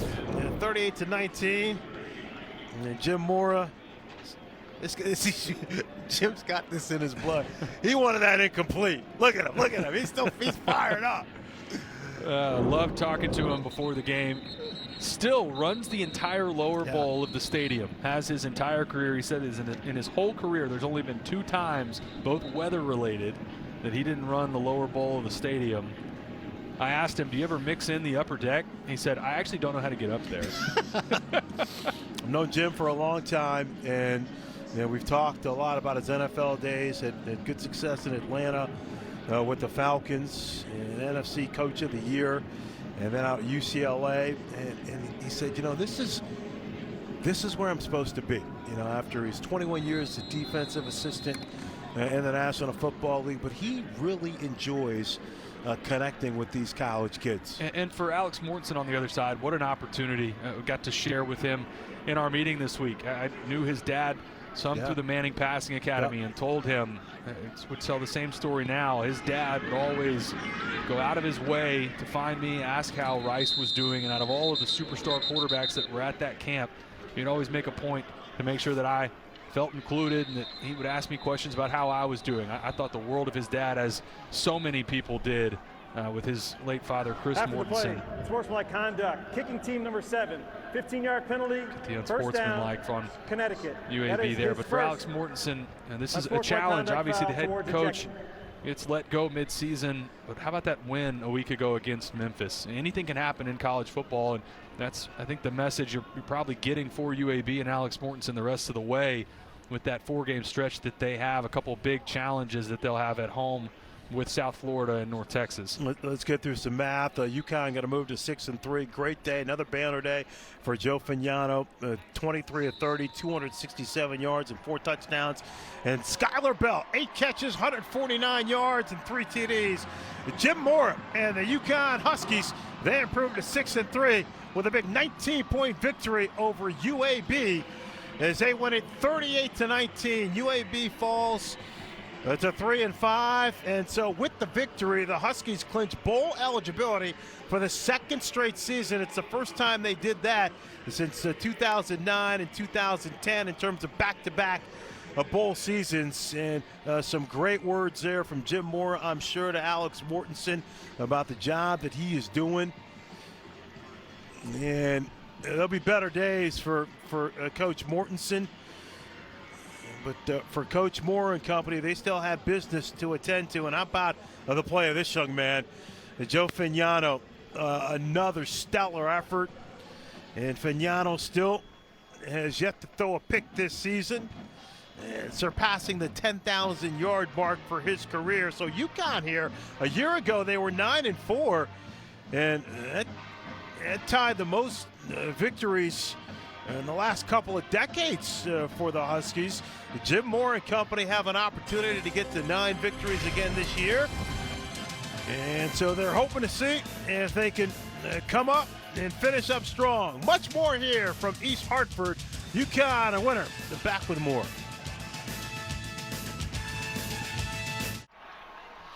UConn comes up with a big victory over UAB, 38-19. And let's check in with Haley Sutton, who has a couple of guests. Yeah, I got a couple of guests. It's a party down here on the field. I'm with Jim Mora and Joe Fagnano. Jim, I'll start with you. Just a great game start to finish. I know that things weren't perfect for you, but overall, your assessment of today's win. I thought it was a really good team win. I think that all 3 phases contributed. And, we would like to keep him out of the end zone there at the end, but we'll take a win anytime we can get a win. I'm really proud of this guy and the things that he's done this year. It's just really fun to be around him. Yeah, I'm going to talk to Joe in just a second. Before we get there, what can you say about what he's done for you this year behind center? He's brought us real stability, experience. He's a great decision maker. How many touchdown passes against? He's doing okay in the other department. I'm not gonna jinx it, but it's just it's a credit to the way that he works and prepares, confidence that he has in his receivers, his offensive line, and the play caller. What do you like about the connection that he has with Skylar Bell? Well, it's unique. They work hard at it, in practice. They don't ever take anything for granted. Joe's very demanding, not demonstrative, just demanding in his own way. And I think the players, I know our players really, really respect him, and they respect Skylar. And you know what? They're earning it every day. And that's what you want to be about, earning it. Not expecting it, but earning it. Congratulations on the win, Coach. Thank you. Can I go in? You can go, yes. Right. I'm going to spend some time with your quarterback here. Joe, haven't had a chance to really talk to you on camera this year, but man, what a performance. I think I've got your numbers down. 267 yards, 4 touchdowns, and of course you passed 10,000 for your career. Before we get to the career, just talk big picture to me. How good did it feel, and how good are you feeling playing football right now? It feels good. Anytime you can go get a win, come back home, play in front of the fans and get a win. I thought the team responded well after last week. Played a full team win. It was good to see both sides succeed today. You do a really good job of taking care of the football. That's all we heard in meetings this week from your coaching staff. No interceptions. How are you able to take care of the football the way you do? A lot of it's, on the O-line. When I got time back there, a lot of, interceptions happen when you're, pressured or you're rushed. But when the O-line's picking up blitzes and I got time and the receivers are getting open, it's just a testament to the whole offense. You guys are officially bowl eligible. Obviously, still a lot of season to go along. 2-parter here for you. How do you keep the momentum rolling, and how fun is it to throw the ball to Skylar Bell to get some of these big wins? It's a blast throwing the ball to Skylar Bell. I believe he's one of the best in the nation. I know he believes that. He's going to continue to prove that. And then, What was the other part? Just thinking big picture here. I know Jim doesn't like to talk about the bowl eligibility, one game at a time. We know all of that, but it's got to feel good knowing that postseason is happening and you guys are playing really well right now. Yeah, no, it's a good feeling to get that extra game that we know that we have that in the back pocket, but the goal was never 6 wins. The goal is go 1-0 every week, so now we're, going to celebrate this one and then start working on the next game. Going to celebrate this one. Congratulations, Joe. 10,000 career yards. Thank you. Appreciate it. Yeah, Haley, incredibly impressive what Joe Fagnano has been able to pull off. UConn gets its 6th victory of the year. Back with more after this. Little guy's having so much fun. He doesn't want to leave, man. Why not? UConn, a big winner, 38-19 over UAB. So CBS Sports Network's coverage of college football continues next with some Conference USA action. Delaware takes on Liberty. Then catch a double dose in the Mountain West. San Diego State hosting Wyoming at 7 Eastern, followed by Hawaii at San Jose State, going head-to-head at 10:30. And alongside Taylor McCarg, I am Fran Charles. And so what'd you think, sir? Well, we've seen UConn earlier this year, but they're really an impressive offensive show. They play so well at home and came right out of the gate on both sides of the ball. I thought got picked up right where they left off the last time they played in this building. And for a team that really could be 8-0, the 3 road overtime losses, you take those out, their ability to close out games, they haven't been able to do that on the road. Well, here at home, they've done a great job. And I think Joe Fagnano, that connection to Skylar Bell, we talked about it a lot coming into the game. It was featured early and often. Unbelievable job. And here are the 2 superstars on the offensive side. Joe Fagnano still, to this point in the season, 0 interceptions. The guy on the outside, Skylar Bell, came into the season 2nd in the country in all of FBS football in total receptions. And he picked up right where he left off. There were shot plays over top, then the sacks, getting after the quarterback as well. I think for the defensive side, the 3 takeaways, UConn did a fantastic job really on both sides of the ball. Yeah, see the 267 passing yards. That's attributed to Fagnano.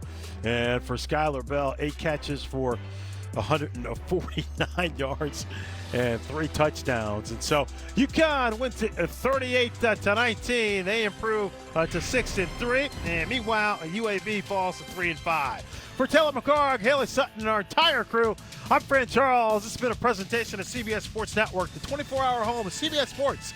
After this short break, we'll send you out to Virginia for Delaware and Liberty. Enjoy.